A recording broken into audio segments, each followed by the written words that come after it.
Bonjour tout le monde, je sais pas si Bonjour, c'est bon, parfait. super. Ah, On nous entend bien? comment ça va les filles? Ça va et toi? Ouais, nickel, je vous entends bien. Ah, vous êtes raccord. T'as vu? Il manque juste Boris qui est sous la table. Là. Allez, hein, t'es invité aussi. Allez, T'es monte. invité aussi, Boris. Allez, hop là, j'en profite pour envoyer les deux messages sur les canaux. C'est parti. Et ici, c'est parti aussi. Impec, Boris qui nous rejoint. Hop, Bien j'ouvre sûr, le chat. toujours là.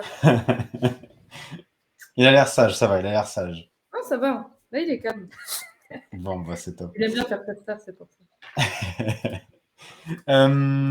Je finis juste de paramétrer le petit perso streamer là qui est avec nous. C'est que je suis en train d'enregistrer parce qu'on a des petits soucis de replay qui peut saccader ou quoi. Donc on a l'écran que vous voyez derrière moi qui enregistre en plus.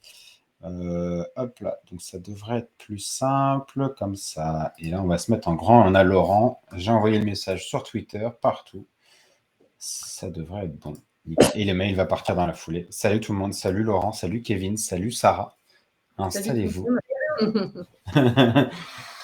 On commence à être rodé. Je ne sais pas si vous avez suivi les précédents, Mélina et Pauline. Alors, moi, j'en ai suivi quelques-uns et après, on a regardé en replay. Ouais. Il y a certains qui regardent en replay, ouais. Ouais, c'est ça le truc, c'est que je précise bien, c'est un épisode qui est disponible également en replay, donc pareil, si vous devez partir avant la fin ou autre. C'est plus simple de pouvoir regarder le replay après. Bah voilà, c'est pour ça. Souvent, l'horaire 16-17 heures, c'est un horaire qui est intéressant, tu vois, à l'international, parce que du coup, ceux qui sont, je sais qu'il y a des gens à La Réunion, on est sur un 19-20 heures, donc ça va encore pour eux, et ceux qui sont au Canada, pareil, on est sur un début de journée, donc. Ouais, non, c'est un bon créneau, hein, mais c'est vrai que des fois, il y a des petites réunions qui se calent comme ça dans ces horaires-là, et c'est. Ah ouais, c'est jamais très simple. C'est jamais très simple. Top, je vérifie juste, ça a l'air d'enregistrer derrière, donc on est bon, parfait. Je refais un petit point sur le planning. Donc là, aujourd'hui, on est avec Pauline et Mélina pour nous parler de l'agence EDI qu'elles ont fondée, qu'elles sont en train de fonder. Demain, on va se retrouver avec Benjamin pour parler de l'importance de s'entourer, donc un sujet qui finalement fait un peu écho à ce qu'on va voir aujourd'hui. L'importance de s'entourer dans des collaborations, également dans des phases d'apprentissage pour notamment trouver de l'entraide, trouver du support, demander du feedback, etc. Donc ça va être un gros sujet, pareil, demain, 16h-17h. Et puis, jeudi, on se retrouve à 13h pour le cowork, donc cette session FAQ, j'ai envie de dire, où tout le monde peut venir poser sa question, webflow, design, freelance, voilà, l'idée c'est de débloquer une situation ensemble.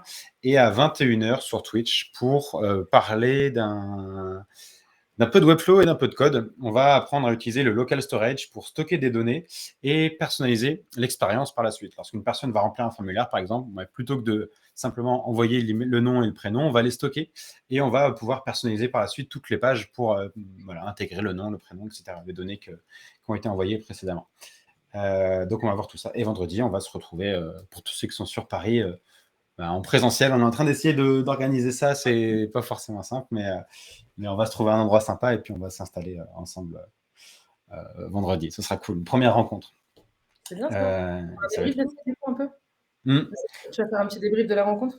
De la rencontre, ouais, je pense qu'il y aura un débrief, pareil, lundi, tu vois, lundi ou début de semaine, voilà, parce que c'est pareil, c'est un bon moyen aussi, je pense, de brainstormer, de comprendre un peu les besoins, voilà, sans forcément échanger par message. Et puis peut-être que de là vont naître aussi d'autres événements, etc., dans d'autres villes. Là, on démarre avec Paris, parce que c'est quand même la plus grosse ville, mais après, en vrai, libre à chacun de créer un petit événement, de proposer de se regrouper à Nantes, Bordeaux, Lyon, Poitiers. etc. Poitiers aussi. Non, c'est sûr, il y a plein de monde en France, donc en France même, dans les pays francophones, donc faut essayer de lancer le mouvement. Ouais, il y a de quoi faire. Il y a de quoi faire. Salut David, Anne, François, on a du monde qui nous a rejoint, Liam, Arnaud, Ludovic, Patrick, Antonin, Alex, Julien. Salut tout le monde, hein, c'est vous. Je vous donne la trame si vous voulez, comme ça vous avez un peu le sommaire de ce qu'on a défini avec Mélina et Pauline, et comme ça voilà, vous savez tout de suite de quoi on va parler aujourd'hui. C'est un gros sujet sur la collaboration et les projets, les structures qui peuvent naître d'une collaboration. Et donc, on va voir indépendamment le parcours de Pauline, le parcours de Mélina, et de comprendre un petit peu les prémices de cette collaboration à venir, de cette agence EDI. Et donc, l'idée, c'est de comprendre, voilà, à la suite des parcours, les raisons qui ont mené à ce besoin de changer de structure potentiellement, voilà, de se brander différemment également. Et puis, qu'est-ce que ça inclut derrière? Donc, potentiellement un changement d'offre, un changement des réflexions autour des services proposés. On reviendra aussi sur le nom EDI, parce que j'avais vu passer, il y a une histoire en arrière que je trouve quand même très, très intéressante. C'est pas un nom tiré du chapeau, c'est vraiment réfléchi. Et on terminera par l'approche EDI, qui je pense est aussi très intéressante à venir comparer avec les nombreux collectifs de freelance qu'on a pu voir hier, qu'on a pu voir il y a de ça quelques semaines avec Benoît également. Donc, on aura l'occasion de revenir là-dessus et puis on ouvrira sur les questions. Donc, je vous rappelle, si vous avez des questions, n'hésitez pas à les écrire dans le chat. Comme ça, Pauline et Mélina les verront, on pourra rebondir dessus pendant la discussion, ou alors on les gardera pour la fin, on verra. Ça va être cool. Trop bien. Est-ce que vous voulez commencer? Qui veut commencer à présenter son parcours? Allez, je commence. Allez, vas-y. Allez, c'est parti. Allez. La plus vieille commence. Alors moi j'ai un parcours, j'ai appris un peu le métier de designer, mais assez global, en autodidacte, il y a bientôt 15 ans. Ouais, ça commence à faire un peu long. Mais à l'époque, c'était un peu, il y avait des termes, c'était un peu couteau suisse, c'était infographiste, je crois, à l'époque, le terme. Et j'ai un peu appris ça en autodidacte. J'ai très vite travaillé en agence. Je travaillais dans une petite agence d'une dizaine de personnes qui était dans le nord de la France, parce que moi, je suis du nord à la base. Et je suis restée 5-6 ans dans cette agence. J'ai fait pas mal mes armes. Et j'ai surtout découvert le design digital. Donc, ça a été digital au global. Donc, ça a été pas mal. Et puis après, j'ai bossé dans pas mal d'autres agences parce que j'avais envie de découvrir, après avoir découvert le monde de la petite agence, de découvrir aussi les plus grosses agences. J'ai bossé chez Accenture notamment, donc plus gros groupe. Et puis, voilà, j'ai bossé pour pas mal d'agences très différentes. Et dernière expérience de salarié, j'ai travaillé à peu près 12 ans en agence, en salarié. Et dernière expérience de salarié en agence, c'était dans une agence d'une 30aine de personnes qui était sur Lille.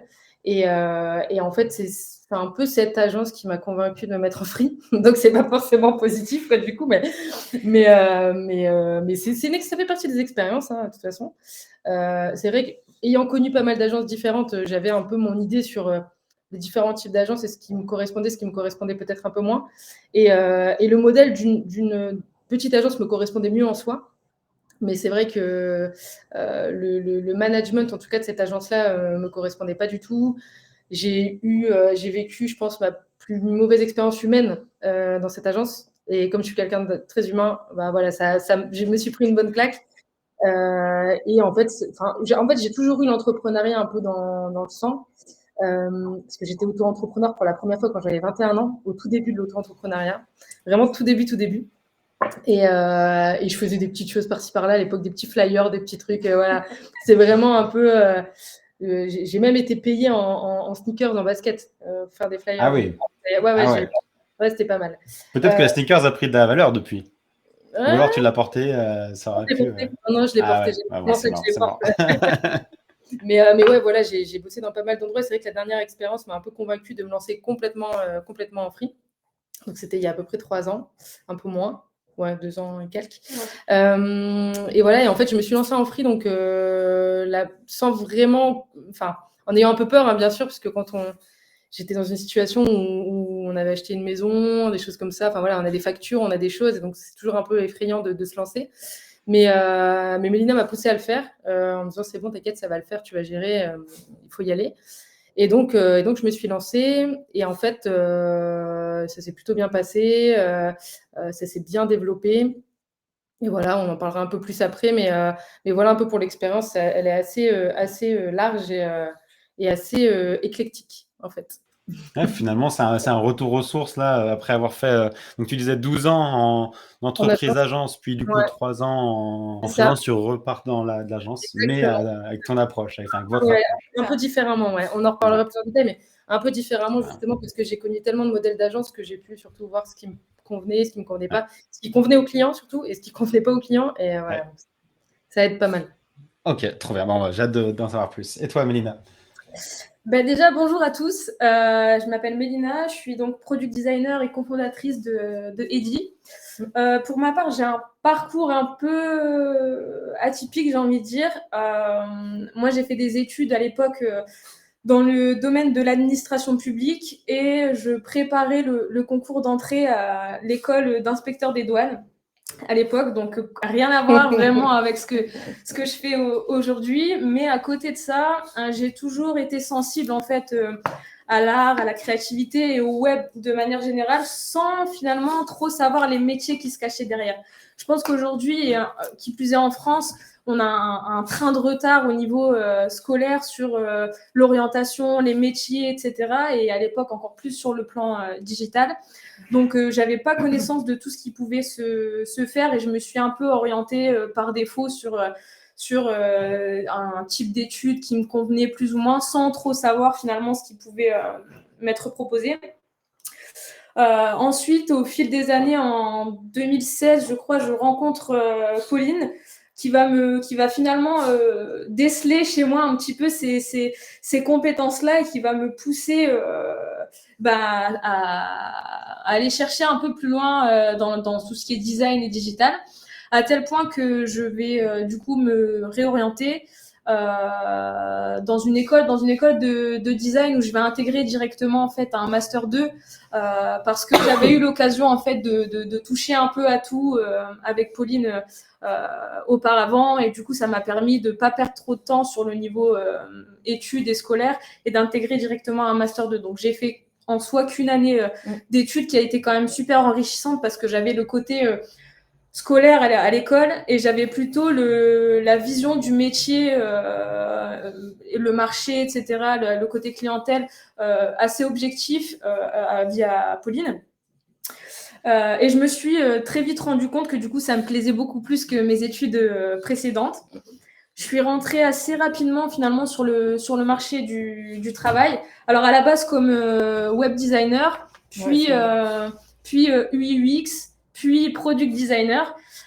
J'ai fait mon petit bonhomme de chemin comme ça, déjà chez l'annonceur tout au départ, puis en agence, donc un peu pareil que Pauline, dans différentes agences plus ou moins grandes. En parallèle, je prends le statut d'entrepreneur, enfin de freelance, pour, alors à la base, donner des cours, commencer à donner des cours à l'ECV Digital, des cours du design. Une expérience qui m'a énormément plu et que je vais ensuite souhaiter développer. Et je commence aussi, à côté de ça, à m'intéresser à l'entrepreneuriat et tout ce qui gravite autour, pour deux raisons. Du coup, la première, c'est que je me retrouve plus vraiment dans le modèle d'agence que je connais depuis quelques années et que je côtoie quotidiennement. Et la deuxième, comme je l'ai dit, c'est que j'aimerais organiser mon temps différemment pour osciller entre formation, pédagogie et production pure. De là, je finis finalement par créer Eddy avec Pauline pour donner vie un peu à quelque chose qui nous ressemble et proposer aussi des expertises que j'avais pas forcément l'occasion de mettre à profit quand j'étais salariée, puisque entre guillemets, je me cantonnais aux missions et aux tâches entre guillemets qu'on me demandait, alors que quand tu t'intéresses à un cercle un peu plus large, tu as aussi d'autres compétences qui se développent et tu n'as pas forcément l'occasion de les mettre en avant. Donc c'était aussi pour moi l'opportunité d'aller chercher un peu plus et de proposer un peu plus que ce que je proposais déjà de base. Ok, très clair, très clair. Un parcours du coup radicalement différent quand même de Pauline. Mais c'est bien, vous arrivez toutes les deux à vous réunir par deux axes. Exactement. Vous attaquez le problème par deux axes. Complètement. Mais c'est vrai que quand j'ai rencontré Mélina, elle me dit, je vais travailler dans les douanes. Comment ça? Et en fait, c'était juste pour faire de la moto, en fait, je crois. C'était juste pour faire de la moto dans les douanes, tu vois. C'était la planque pour être motard. Ouais, je pense que c'était juste ça. Ah mince. Et ben finalement, pas de moto, mais du design et. Mais pas le boulot. Pas de douane, du coup. C'est ça, exactement. Tout à fait. C'est une autre approche. On arrive quand même à allier les deux, passion et travail. Du coup, est-ce qu'avant que Eddy existe ou alors émerge dans votre esprit, est-ce que vous avez déjà un petit peu travaillé ensemble? Peut-être en tant que 2 freelances sur des missions? Alors pas vraiment en tant que 2 freelance, parce que enfin Mélina avait le statut de freelance, oui, mais en fait, Ouais. elle faisait plus travailler avec moi sur des projets parce qu'on a, bon, pour ceux qui l'ont pas forcément compris, on est en couple du coup depuis Mmh. 2016 et donc on vit ensemble depuis en fait, on a vécu ensemble au bout de 3 mois, donc ça s'est fait assez vite et du coup, en fait, il y avait quand Mélina a commencé à développer son expertise, ça s'est enfin nos 2 expertises sont vite devenues complémentaires parce que Mélina est très technique. Par exemple, sur Figma, elle ponce Figma, voilà, et moi, en fait, je pense que c'est aussi lié au fait que j'ai été infographiste avant, j'ai fait du branding, j'ai fait pas mal de choses, je suis passée par la suite Adobe, moi, j'ai fait des sites internet sur Photoshop quand même à un moment donné, donc voilà, Ah oui. ouais, tu vois, il y a eu une période, voilà, il y a longtemps, hein, mais voilà et donc en fait, moi, je travaille sur Figma aujourd'hui et je travaille sur Webflow aussi grâce à attends, c'est notre connexion? Ah non, c'est bon, ça avait coupé. OK, très bien. Je travaille du coup sur Figma, enfin, on travaille sur Figma et aussi je fais du Webflow maintenant depuis grâce à tes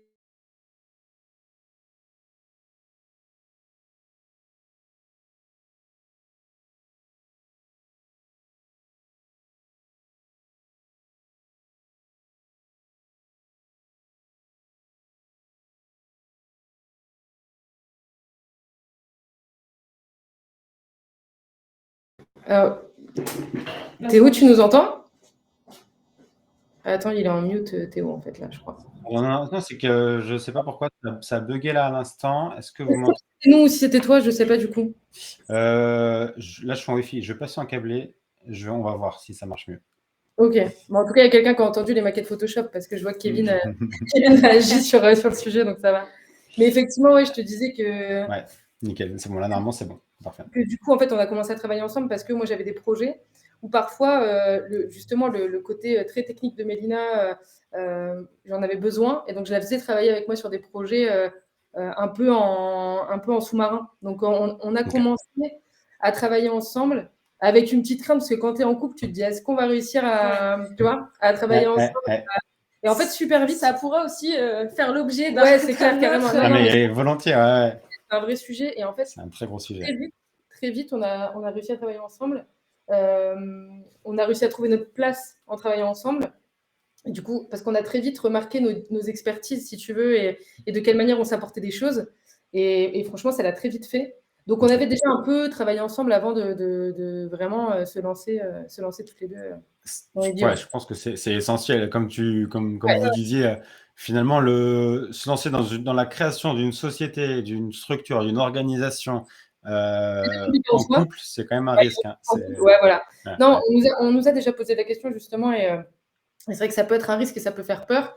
Et Mmh on a mh. eu des retours d'expérience de personnes qui se sont complètement plantées Mmh. en se Ouais, lançant en couple. Mais je pense que le fait qu'on ait, avant de se lancer dans Edgy, on ait déjà ouais, travaillé un peu ensemble de temps en temps, ouais. ça permet déjà de jauger un peu le truc et de dire Ouais. ok, ça peut le faire ou je dis pas qu'on s'embrouille jamais, hein, Non, non, même bien sûr, mais c'est au normal. Mais boulot, des comme, fois, il y a des des petits, associés. voilà, parce qu'on travaille pas de la même manière et forcément, des fois, il y a des petits trucs. Mais Ouais. très vite, ça le fait, quoi. Donc, non, non, on avait un peu tâté le terrain avant, ouais. Ouais, puis finalement, vous êtes assez complémentaires. Vous n'allez pas forcément effectuer les mêmes missions. Donc, c'est ce qui rend aussi l'expérience intéressante. Finalement, c'est plus une combinaison de compétences plutôt que enfin, du dédoublage voilà, On n'a pas d'expertise. exactement les mêmes compétences. C'est vrai qu'on se Hmm. rejoint dans le design parce qu'on fait du produit, qu'on fait du UX, etc. aussi, mais on n'a tellement pas les mêmes compétences sur ces sujets-là Ouais. qu'on se complète vraiment super bien, ouais. Ouais, je pense que Carrément. c'est ce qui fait la force de notre duo et je pense que Ouais, c'est pour ça que complètement. ça fonctionne. Si Ouais. on avait toutes les deux les mêmes spécialités, etc., je Peut-être que pense ça qu'on se marcherait fonctionnerait. un peu Ouais, dessus et effectivement, ça marcherait, je pense, un peu moins bien. ouais, complètement. Et puis au-delà de l'aspect technique, le fait que vous ayez quand même cette relation qui montre aussi que vous avez les mêmes sensibilités, peut-être par rapport au type de client, par rapport au. Hier, on parlait d'éco-responsabilité de Lilian qui est vraiment avec c'est pour ça, Oui, aussi, mine de rien, vous avez cette complémentarité technique et cette ces valeurs symbiose, je sais pas trop si partage et voilà, ces c'est valeurs. effectivement comme on partage déjà les mêmes valeurs et qu'on aime les mêmes choses même dans le design, tu vois, Ouais, quand on fait de la veille, même ouais. si c'est chacune de notre côté, à un moment donné, il y a les mêmes, tu vois, il y a les mêmes projets. quoi. Parce qu'on a cette sensibilité qui est un peu la même sur ces sujets-là, complètement.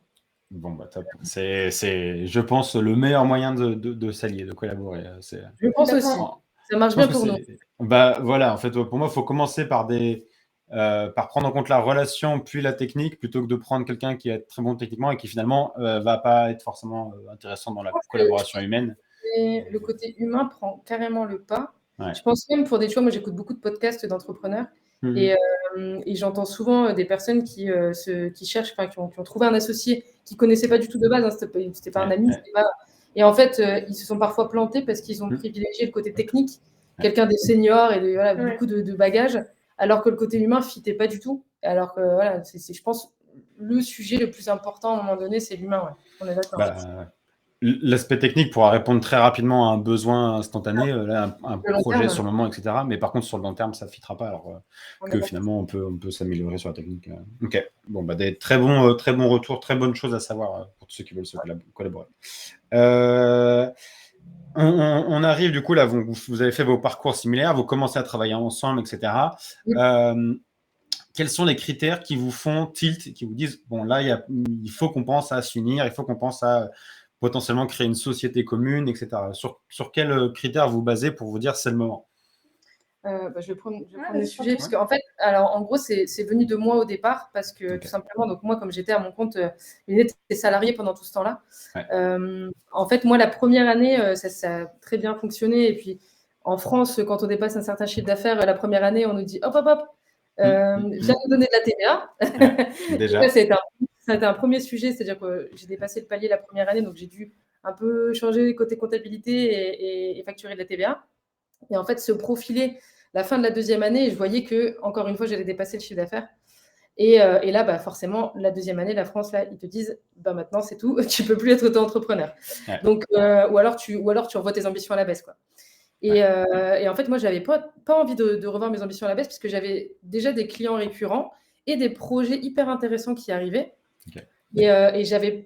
Alors, je sais dire non quand il y a trop de boulot, et voilà, mais là, c'était des projets où je me disais, ça peut être vraiment très cool à faire, parce que ça fitait avec les clients, parce que humainement, et parce que ça fitait au niveau des projets, et j'avais pas envie de laisser ça de côté. Donc là est venue la réflexion de me dire, il faut se développer. J'avais pas encore en tête quel modèle ça allait être, mais je savais qu'il fallait que je trouve quelqu'un avec qui travailler. Et en fait, j'ai pas eu besoin de réfléchir beaucoup, parce que trouver une personne, que ce soit quand on fait du recrutement ou quand on cherche un associé ou autre chose, mais trouver une personne en qui on a confiance humainement et dans le boulot, c'est hyper compliqué. Et moi, j'avais la chance d'avoir ça à la maison. Donc moi, dans ma tête, la question ne se posait pas vraiment. C'est tout trouvé. Voilà, c'est ça. Mais par contre, je vais laisser la parole à Mélina, parce que le plus gros sujet était pour elle, parce qu'elle était salariée en agence et que du coup... effectivement, comme tu dis, moi à ce moment-là, j'étais salariée, donc j'étais product designer dans une agence parisienne avec laquelle je bossais sur des projets assez sympas, parfois même de gros projets. Par exemple, la refonte d'une plateforme très connue pour les freelances qui cherchent des missions pour rester assez vagues. En 4 lettres, une voyelle, 3 consonnes. Ok.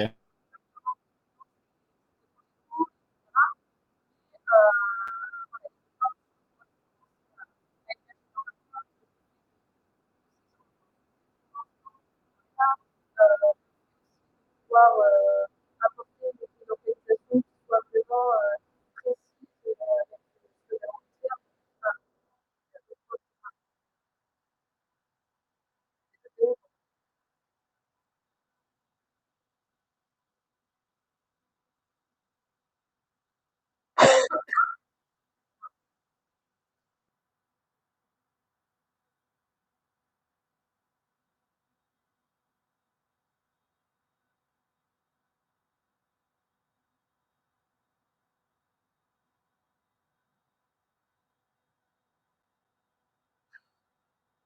On te voit parler, mais on n'entend pas.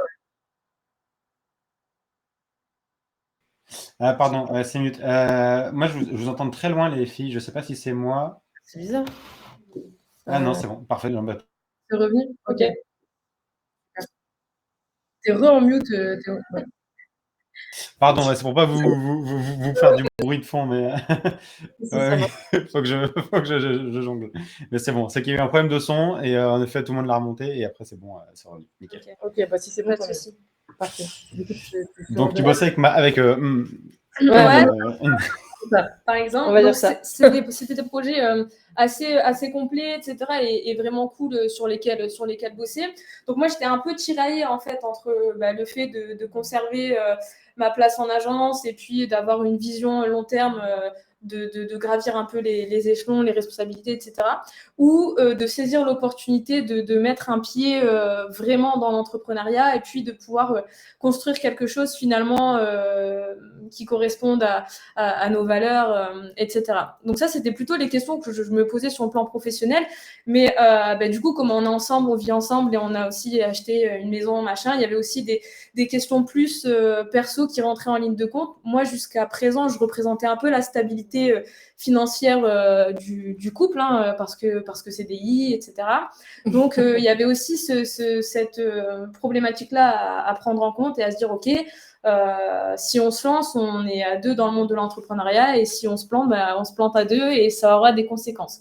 Donc, étant quelqu'un de très pragmatique et très terre à terre, ça va demander quand même pas mal de soirées de réflexion. Et puis, j'ai tendance à dire que quand il y a un doute, il n'y a plus de doute. Et je me dis, si je me pose autant de questions maintenant, c'est que j'ai envie de le faire et j'ai pas envie d'avoir de regrets. Donc, j'ai simplement saisi l'opportunité et j'ai dit à Pauline, OK, on se lance. Et du coup, la question qui suit, en fait, c'est on se lance, mais comment on se lance et qu'est-ce qu'on fait? Ok. Est-ce qu'à ce moment-là, vous vous faites accompagner par des comptables, ou c'est Alors, vous qui... ça a été compliqué. Franchement, comptable, c'était compliqué parce que une vraie galère. ouais, c'était une vraie galère. En fait, on a testé pas mal d'outils comptables, enfin tu sais, de services en ligne de comptabilité, parce que en fait, au même moment de toute cette réflexion-là, parce que nous, on est complètement dingue, on lâche la maison qu'on avait dans le Nord, on achète une nouvelle maison du côté de Poitiers en pleine campagne, à peu près, tu vois, à peu près au même moment en fait. Donc, je dis n'importe quoi. Donc, donc en fait, on a changé complètement de région et on est objectivement entre un champ et un autre champ. Donc, on est en pleine campagne. Et donc, pour trouver un comptable ici, c'est un peu compliqué. Et donc, je me renseigne un peu sur les services en ligne, etc. Je vois pas mal de choses passer, les Dougs, ce genre de choses. Et en fait, j'en teste plusieurs et je suis assez déçue, notamment par le manque de réactivité des comptables dans ces services-là. Donc, c'était un peu compliqué parce que moi, j'avais vraiment beaucoup de questions parce que je voulais comment se lancer et que c'était quand même un vrai sujet. J'avais plein de questions et c'était compliqué d'avoir des réponses. Et au final, on a trouvé, une plateforme assez bien qui est Legal Place, qui en fait avait géré, a géré notre partie légale, le changement de statut, etc. Ouais. Et gère aussi la comptabilité. Donc oui, on s'est fait accompagner côté compta, côté légal, juridique, etc. Parce que c'est quand même des sujets assez compliqués. Et on a besoin de conseils et de savoir, on part sur une SS, on part sur une SARL, qu'est-ce qu'on fait, l'IR, l'IS, ces trucs. J'en dormais plus la nuit, moi, perso, c'était de la folie. Pauline est devenue professionnelle, du coup, Ah ouais, des réflexions, impôt sur le revenu, impôt sur les sociétés, qu'est-ce qu'on fait, comment... Ah ouais, non, mais c'est des vrais sujets, en fait. Hein, c'est un sujet énorme. Hein. C'est un sujet énorme. Autant en auto-entrepreneur, on est de mieux en mieux accompagné. Je sais qu'il y a par exemple Shine qui a une très très bonne plateforme, notamment avec. Ils peuvent s'occuper de toute la démarche si on prend le compte chez eux, donc on est très accompagné là-dessus. Mais la première année. Ah oui, vous étiez chez Shine. Ouais, on est resté chez Shine en fait. J'étais déjà chez Shine au moins et on est resté chez eux en fait parce que après, je t'avoue, les autres services, je les ai pas utilisés, mais niveau banque, ils sont très cool. Ils ont un bon SAV, donc très réactifs. Très réactifs, ouais. J'ai fait la passation, j'étais chez Shine en auto-entrepreneur. Maintenant, je suis en SARL et donc je suis passé avec Conto, notamment pour l'accès comptable, pour que mon comptable puisse accéder. En fait, c'est sur Conto qu'il va récupérer tout le justificatif, etc. Okay, mais en effet, il y a plein de solutions en ligne pour s'occuper de sa comptabilité, etc. Et je pense que c'est une erreur d'aller sur une solution ultra simplifiée au début parce qu'en effet, comme vous disiez, il y a plein de questions. Et donc, il y a des solutions en ligne plus approfondies comme Legal Place. Ouais, moi, j'ai fait le choix d'avoir un comptable au début pour en effet avoir toutes ces questions-là. Et notamment, j'avais pas mal de questions sur le modèle de vente de formation qui est un petit peu différent du modèle de prestation classique. Mais je regrette absolument pas. C'est un coût qui est en effet supérieur à une plateforme en ligne. Mais par contre, c'est en termes de... Legal Pay, c'est plus cher que les autres plateformes. Vos comptables, etc., ils sont plus chers. Mais l'accompagnement est beaucoup mieux, c'est-à-dire que tu as une question, tu envoies un mail, tu as une réponse dans la journée, ils t'appellent si tu as vraiment besoin d'avoir. Enfin, ils sont beaucoup plus réactifs que les autres plateformes qu'on a pu tester. Donc, Puis tu as accès direct, du coup, tu peux prendre des réunions avec ton comptable attitré, il y a des fiscalistes aussi derrière, donc tu as plein de personnes qui ont des spécialités. Et pour le coup, vraiment bien, on est hyper bien accompagné. Ouais, carrément. Et c'est vrai que ça a un coût, mais c'est un coût, franchement, c'est quelque chose à ne vraiment pas négliger, si je peux le conseiller à toute personne qui développe un peu vers une SARL, une SAS, tout ça. Enfin, vraiment, c'est un coût, mais c'est hyper important, quoi. C'est le fait d'être accompagné, au-delà de simplement, on pourrait se dire, le comptable, il va juste prendre mes justificatifs, déclarer ma TVA, etc. Non, un comptable, il va aller quand même bien au-delà de ça. Il va être notamment dans du conseil en optimisation. Est-ce que, par exemple, en fonction des statuts, est-ce qu'on verse un salaire? Est-ce qu'on verse des dividendes? Est-ce qu'on va plutôt défrayer un maximum dans des charges? Par exemple, pour chaque ordinateur, est-ce que c'est plus intéressant de le prendre en perso ou en pro, etc. Enfin, il y a plein de choses comme ça à optimiser. Il y a vraiment plein de sujets. Puis nous, en plus, Enfin, voilà, Mélina était salariée, donc en partant, en étant salariée, forcément, tu touches Pôle emploi, heureusement, en France, c'est plutôt bien. Et même là-dessus, tu vois, le comptable nous a conseillé, même sur nos impôts perso, tu vois, il nous conseillait sur des choses, des trucs où tu te dis, il nous a optimisé des choses où on disait, ah, mais ça, on n'y avait pas du tout pensé. Et si on avait été seul, on se serait endetté, je pense, avec tous les trucs. Ah non, mais c'est pas forcément endetté, mais c'est qu'il y a tellement de choses à prévoir qui arrivent en N+1. Cotisations, les impôts, les trucs, et que finalement, on pourrait se dire, OK, je suis au début de mon activité, je suis ultra riche, je vais changer mon matériel, etc. Et au moment où il faut payer les cotisations, à ce moment-là, ça plante et on est en déficit, quoi. Je sais pas si c'est moi qui plante, là.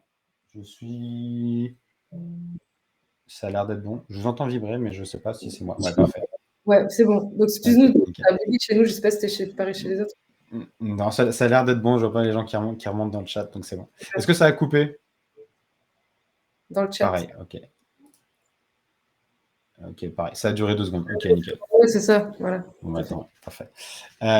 Léger frise, mais rien de grave. Bon, bah, parfait, tout est bon.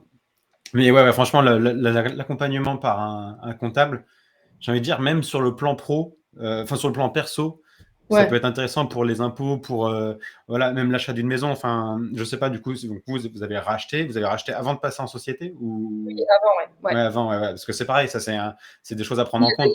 J'ai aussi là-dessus, Voilà, il y a des gros moyens d'optimiser avec notamment ça y est, j'ai oublié le nom. La personne qui va aller challenger les banques pour définir des prêts, etc. Enfin, les courtiers, voilà. Il y a plein de moyens d'optimiser. Bref, l'aspect financier d'une entreprise. Accompagné dans tous les cas. Tu es obligé de te faire accompagner. Tu peux pas faire.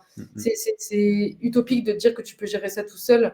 Tu auras forcément des très mauvaises surprises, en fait. C'est obligé. Et puis au-delà de ça, je pense que à chacun son métier, chacun sa spécialité. On a préféré se focus sur nos expertises à nous plutôt que d'aller galérer et creuser dans un domaine qui n'est pas le nôtre finalement. Ouais, c'est ça. Vraiment. Oui, on s'est fait accompagner donc par un comptable fiscaliste, etc. Okay. Mais après, ça a surtout été des soirées de brainstorming intense sur qu'est-ce qu'on va proposer. Quel modèle? Alors, il y a eu un gros sujet sur le terme d'agence, parce que, étant toutes les deux passées par des agences, on avait un peu ce terme, c'était un peu péjoratif pour nous, en fait. On avait l'impression que c'était un peu péjoratif. Et même pour des clients, nous, on avait discuté avec certains clients qui nous disaient oui, mais les agences, c'est plus cher, parce que machin, voilà. Donc, il y avait un côté un peu péjoratif au mot agence. Alors, ce qu'on entendait beaucoup, c'était agence ou studio ou collectif. Tu vois, tu en parlais tout à l'heure du côté collectif. Et je pense que beaucoup de personnes se sont posées cette question-là. D'ailleurs, quand j'ai fait il n'y a pas longtemps, j'ai proposé une heure de conseil à plusieurs personnes et j'ai eu cette discussion avec une des personnes qui justement se posait la même question. Et en fait, donc on a eu un gros sujet autour de ça. Et après, on a eu des gros sujets autour des offres qu'on allait proposer, des expertises qu'on allait mettre en avant. On voulait essayer de construire des offres par rapport à ce que nos clients pouvaient nous dire et ce dont ils avaient besoin.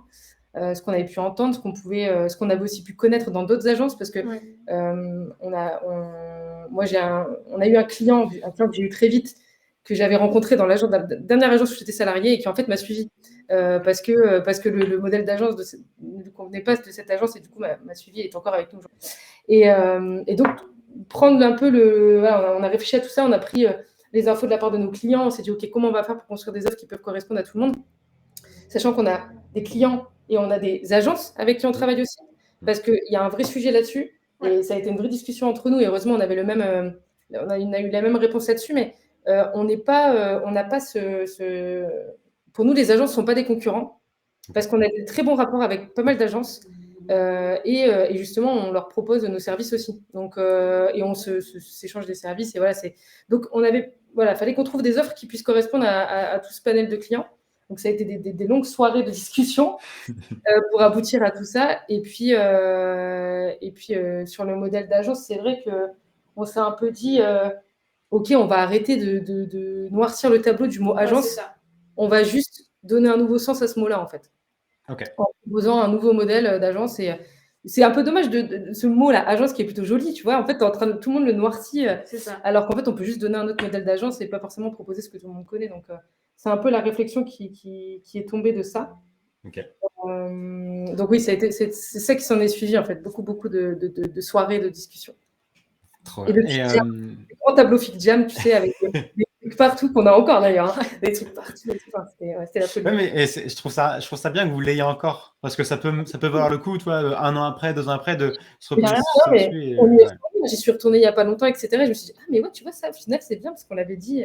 Non, si on le garde. Ça peut permettre de se recadrer aussi, si des fois vous partez peut-être trop dans de l'exécution, ou je sais pas, et vous vous dites, bon, bah non, il faut qu'on revienne dans de l'accompagnement. On est d'accord. Voilà, ça permet de recadrer. Non, on l'a gardé et on le regarde encore de temps en temps. Quelle différence vous donneriez entre le studio et l'agence? Alors, je pense je sais pas si on a la même idée sur les deux sujets. Vas-y, je te laisse répondre. C'est peut-être intéressant d'avoir 2 avis. L'agence. En fait, ça dépend si c'est l'idée qu'on a nous ou si c'est l'idée qu'on entend au global, tu sais. C'est que personne n'en parle vraiment, et du coup, c'est vrai que quand on voit ces trois-là, collectif, studio, agence, on se dit, bon, l'agence, il y a quand même quelqu'un qui est au-dessus. On a une hiérarchisation. Le collectif où tout le monde va être à l'horizontale et va monter sur des projets selon les compétences. Et du coup, le studio, il vient un petit peu entre les deux. Si vous voulez, mon avis étant que le studio a plutôt une connotation créative, là où l'agence va plutôt aller dans de l'exécution de l'accompagnement pour un client, où le studio va plutôt aller peut-être travailler sur des projets, je sais pas, gratuitement, ou plutôt aller prendre un axe plus créatif. Je sais pas ce que vous en pensez, mais je pense que le côté agence, quand on en parle, c'est un gros truc. Enfin, tu vois, c'est ça. Quand on parle aux gens de l'agence, tout de suite, c'est agence, quoi. C'est un gros truc. Okay. Studio, quand on en parle même, que ce soit dans le milieu avec les clients, studio, c'est tout de suite un petit cocon, tu vois, un petit cocon de personnes, de 3 personnes, machin. Ça se traduit comme ça, hein, quand on en dit. Et le collectif, pour en avoir connu un d'ailleurs que j'ai failli intégrer, c'est plutôt effectivement plein de free qui se regroupent et qui bossent sur des projets et qui se passent les trucs et machin, et trucs, voilà. Ouais. C'est plus dans ce sens-là. Et en fait, on se retrouve dans un peu des trois, en fait. Ouais. Donc, c'était ça qui était compliqué. Donc, les gars, c'est est-ce qu'on invente un nouveau mot, tu vois? Est-ce qu'on invente Mais franchement, là, ça partait trop loin. Il y a tout un travail de communication à faire en plus. Et en fait, on a choisi agence et on communique pas mal sur le mot agence parce que on a vocation à se développer. Mais en fait, là où on se retrouve dans les autres, c'est que on a un côté collectif de free dans le sens où il y a nous deux, en fait, au départ, mais on travaille avec aujourd'hui que des free. Okay. Et en fait, c'est une vraie volonté parce qu'on s'est rendu compte que de travailler avec des free, ça nous permettait de mettre les bonnes personnes sur les bons projets. Au bon moment. Au bon moment, tu vois. Et en fait, par exemple, on bosse avec une personne qui fait de la vidéo, on bosse avec une personne qui fait de la photo, on bosse avec une personne qui fait du motion. Et c'est des gens qui on a vraiment confiance. Et c'est des gens qui ont des expertises hyper différentes.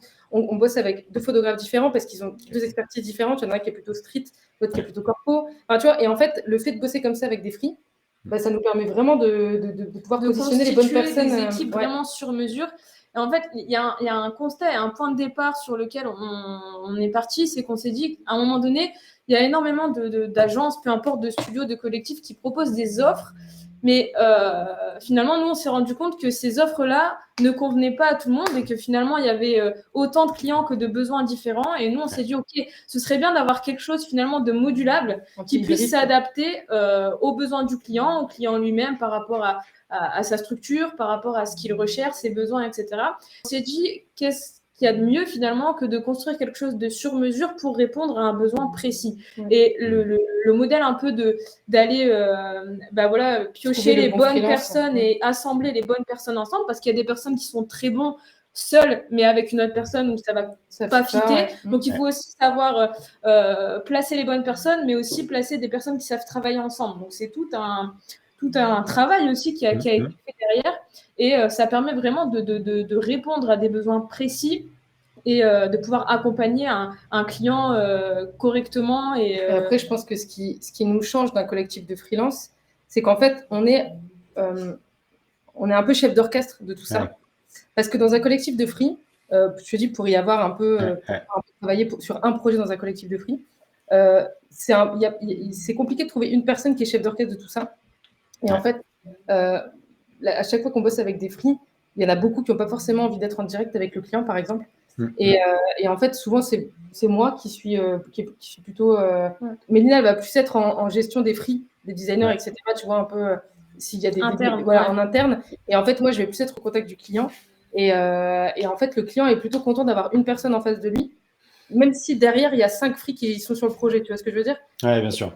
Et en fait, du coup, c'est moi qui fait cette relation-là avec le client. Il ne parle pas avec 5 personnes différentes. Les free sont plutôt contents en règle générale parce qu'ils préfèrent être focus sur leur prod que de devoir appeler le client pour lui dire ok, est-ce que là la maquette Intel vous convient, est-ce qu'il y a ci, ok, fichier de recette, machin. Enfin, ils sont contents de ne pas avoir à gérer tout ça et de juste se concentrer sur leur prod. Et nous, on est contents parce qu'en fait, le fait de se concentrer que sur leur prod et sur leur expertise, le boulot il est d'autant meilleur. Et le client, il est content également. Donc, en fait, tout le monde est content. Le client est content d'avoir une personne en face, quoi. Et ça, on l'a eu souvent, cette réflexion de la part des clients, de nous dire on a eu un client qui avait bossé avec un collectif de free et qui nous a dit moi j'aime bien les collectifs de free, je trouve que l'idée est super, il faut juste que ça fonctionne bien. Et on a un client qui nous a dit voilà, moi j'ai bossé avec un collectif de free, j'ai eu trois factures différentes et j'ai eu 3 personnes différentes à qui j'ai parlé, et en fait c'était un peu compliqué pour lui, tu vois, c'est facile de s'y perdre, à assimiler, quoi. Ouais, bien sûr. Alors que là on fait en sorte d'avoir une seule facture, on fait en sorte de gérer la gestion de projet, de gérer la relation client. Et en fait, le free fait juste ce pourquoi il est bon, en fait, et on lui demande rien d'autre. Donc, c'est pour ça qu'on est un peu un hybride dans tout ça. Et on trouvait que le modèle agence était peut-être le mot le plus adapté pour représenter ça, quoi. C'est intéressant parce que vous avez fait finalement le parcours inverse de Bolk qu'on a reçu vendredi dernier, qui eux sont plutôt partis du modèle agence où on avait Sophia et Pierre qui en effet travaillaient avec des free et qui finalement aujourd'hui essaient de transmettre ce savoir-faire de gestion de projet aux différents freelances pour leur laisser l'autonomie et que ça passe en direct et que ça devienne du coup un collectif. Et vous avez ce fonctionnement inverse où vous gardez cette responsabilité sous le nom Eddy et vous faites la sélection, vous faites la gestion de projet, etc. Ce qui est intéressant, et finalement, ça vient compléter. Tu disais tout à l'heure que vous veniez même vous greffer à d'autres agences parce que potentiellement l'agence n'a pas une expertise en interne et donc elle a besoin d'externaliser, mais d'externaliser à des gens de confiance. Et finalement, cette sous-agence-là, Eddy, vient intervenir en regroupant potentiellement d'autres personnes. Là où je me pose la question, pour l'avoir fait un petit peu, alors c'était pas en format agence, je n'aurais pas donné de nom, mais j'ai travaillé un petit peu avec Clint pour m'occuper de la partie développement de Webflow pour leur projet. Et donc, il y avait j'appelais ça un studio, mais là encore, je pense que l'appellation n'est pas forcément bonne, mais j'avais le studio et donc, au sein duquel moi, je faisais la gestion de projet, la création des devis, des factures, etc. Et je travaillais avec Younes et Thierry, qui sont deux experts freelance Webflow. Et finalement, j'avais l'impression d'être l'intermédiaire de trop. Parce que la communication entre l'agence et le freelance, elle était déjà assez fluide. Et donc, moi, j'avais l'impression d'être en trop. Et mine de rien, sur un marché comme Webflow, qui est aujourd'hui hyper demandeur, c'est les gens qui font du Webflow ont du travail pratiquement assurément. Mine de rien, ils peuvent aussi, quand ils sont très bons, se pricer assez cher. Et donc, il fallait gérer le freelance qui avait un TJM assez élevé. Par-dessus, je margeais. Par-dessus, Clint margeait. Et donc, le client, il avait une agence Clint face à lui avec 3 niveaux de profondeur derrière. Donc, ça devenait compliqué à gérer. Comment ça se passe de votre côté, si j'ai envie de dire, économiquement? Est-ce que Est-ce que vous faites que de la partie gestion de projet? Est-ce qu'il y a une marge sur le freelance potentiel? Est-ce que quand vous êtes que toutes les deux, finalement, non, c'est juste une prestation de freelance, j'ai envie de dire, plus classique? Alors, en fait, aujourd'hui, Eddy, les projets sur lesquels on travaille avec des free, ce sont principalement des projets clients. Ce n'est pas des projets agences. Okay. C'est-à-dire que quand des agences, et tu vois, Clint, notamment, on a bossé avec Clint aussi, quand des agences font appel à nous pour un renfort en UI/UX, c'est souvent ça, hein, c'est un renfort en UI/UX ou en product, c'est plutôt moi ou Mélina qui travaillons dessus. C'est-à-dire qu'effectivement, c'est compliqué, on s'est rendu compte de ça aussi, même sans le tester, mais on s'en doutait, que c'était compliqué de faire travailler des free dans une agence en étant juste un intermédiaire entre l'agence et le free. Parce que comme tu le dis, les agences ont l'habitude de discuter avec les free, ils ont des chefs de projet en interne, ils ont tout ça. Et en fait, effectivement, tu es l'intermédiaire de trop. Donc aujourd'hui, ce n'est pas un modèle qu'on souhaite développer, en tout cas en travaillant avec les agences. Avec les agences, on propose notre expertise à toutes les deux. Okay. Et c'est par contre, effectivement, on a aussi des clients qui sont des projets, donc des entreprises, une entreprise dans le bâtiment, une entreprise dans la mode, etc., qui sont vraiment des clients en direct. Et là, on a ce rôle de chef d'orchestre et de chef de projet parce qu'eux ne l'ont pas dans l'entreprise. Et du coup, on fait ce lien entre les free. Mais c'est vrai que je comprends, effectivement, c'est bien que tu en parles parce qu'avec les agences, je pense que c'est un modèle trop compliqué. Mais on s'est posé la question aussi. Mais on s'est posé la question, mais en fait, ça revient un peu à devenir une société RH qui recrute des free, quoi. Et c'est pas du tout, c'est pas ce qu'on veut, c'est pas ce qu'on veut. Donc demain, ça se développe. Excuse-moi, du coup, je t'ai coupé, mais si demain ça se développe le côté agence, la demande en agence, plus que ce qu'on a avec nos clients à côté, je pense qu'on envisagera d'embaucher quelqu'un. Pour justement avoir ce travail, continuer à travailler avec deux agences. Mais c'est vrai que sinon, oui, ce modèle-là serait trop compliqué à mettre en place. Il y a un modèle un peu alternatif. Je sais qu'Allegria, notamment, le fait. Alors, ils le font avec un parallèle avec la formation également, mais avec des agences, souvent, en effet, elles n'ont pas l'expertise en interne, elles ont besoin de quelqu'un, mais elles ne savent pas forcément où chercher, notamment sur des nouveaux secteurs comme Webflow, comme le no-code, etc. Et je sais que c'est peut-être plus pertinent d'aller trouver le freelance, d'aller le recommander auprès de l'agence de base et finalement de prendre un pourcentage d'apport d'affaires, etc. comme ça. Mais en effet, se mettre en intercalaire pour faire de la gestion de projet, c'est intéressant pour personne parce que la communication est plus longue. Nous, on fait que de la paperasse et on envoie des trucs. Enfin, c'est pas intéressant. Souvent, ils ont déjà ces chefs de projet, ces chefs d'orchestre, un peu de tout ça. Donc non, c'est pas intéressant. Je sais qu'il y a des agences qui se lancent dans des nouveaux modèles un peu hybrides, tu vois, comme Watson. Où eux, c'est une agence de dev à la base et on travaille parfois avec eux en design. Et en fait, eux, ils ont choisi un modèle où ils trouvent leur client. Le client a besoin je sais pas, d'un développeur Webflow, par exemple, a besoin d'un développeur Webflow en interne. En fait, l'agence va trouver le bon candidat, va le former en fait, et ensuite le mettre chez le client. Enfin, tu vois, j'ai l'impression que ce modèle-là aussi est en train de se développer. Mais bon, c'est pas, en tout cas pour le moment, c'est pas ce genre de choses. On ne tend pas à le faire, mais on tend pas à le faire aujourd'hui dans ce sens-là. Ok, très bien. C'est hyper intéressant. J'apprends plein de choses. Enfin, c'est cool de parler de thématiques, de contraintes qu'on a tous. Ah ouais, carrément. Aujourd'hui, du coup, Eddy, on a parlé rapidement des services, mais quels sont les services de Eddy? Qu'est-ce que vous proposez comme service à des clients, à des agences potentiellement? Est-ce que vous faites du branding jusqu'au développement? Est-ce que vous faites même après le développement, SEO, etc. Qu'est-ce que vous faites? J'y vais. Ah, vas-y. Alors, globalement, on propose ce qu'on appelle de la stratégie digitale, c'est-à-dire que ça peut être de l'accompagnement pour une TPE, PME qui a strictement rien, où là, on va venir définir une stratégie, expliquer les choses, parce qu'on peut avoir affaire aussi à des personnes qui n'y connaissent rien ou ne sont pas familiers avec les termes, etc., où il y a vraiment une éducation un peu même à faire. On a bien sûr tout ce qui est création de sites internet, applications mobiles. Donc, de l'UX, UI, jusqu'au développement. Et tout ce qui est un petit peu en sous-couche, donc de l'UX, de l'UI, du développement, etc. On a de la gestion de réseaux sociaux. Parce que, comme on le disait, en fait, nous, ce qui nous intéressait, c'était vraiment de pouvoir accompagner au mieux nos clients. Et parfois, on a des clients, entre guillemets, qui s'en sortent très bien avec une communication sur les réseaux sociaux et qui n'ont pas besoin de plus parce qu'ils n'ont pas les ressources en interne pour continuer de faire vivre les choses, etc. Et dans ce cas-là, c'est plus intéressant de les accompagner correctement sur une présence sur les réseaux sociaux et de faire perdurer cette présence-là, plutôt que d'avoir plein de canaux différents et puis qu'aucun ne perdure dans le temps. On fait de l'accompagnement réseaux sociaux et on fait aussi tout ce qui est référencement, donc SEO et SIA. Ouais. Okay. Sachant que sur le développement, enfin sur création d'un site internet, le développement Webflow, c'est moi qui le gère aujourd'hui. Ouais. Quand c'est quelque chose de, soit quand j'ai pas forcément le temps ou que c'est un peu trop compliqué pour moi, je fais appel à des freaks qui sont plus expérimentés que moi. Et ça nous est arrivé aussi de travailler sur des sites développement WordPress sur mesure, parce qu'on travaille avec un développeur WordPress qui fait du sur mesure et on n'est pas fermé à ça, même si on ne le met pas du tout en avant. Mais voilà, mais il y a des clients qui sont encore qui sont encore compliqués d'éduquer à passer sur Webflow. Il y en a peu, heureusement, mais on en a eu il n'y a pas très longtemps. Donc, on a quand même un développeur avec qui on travaille qui est spécialisé WordPress.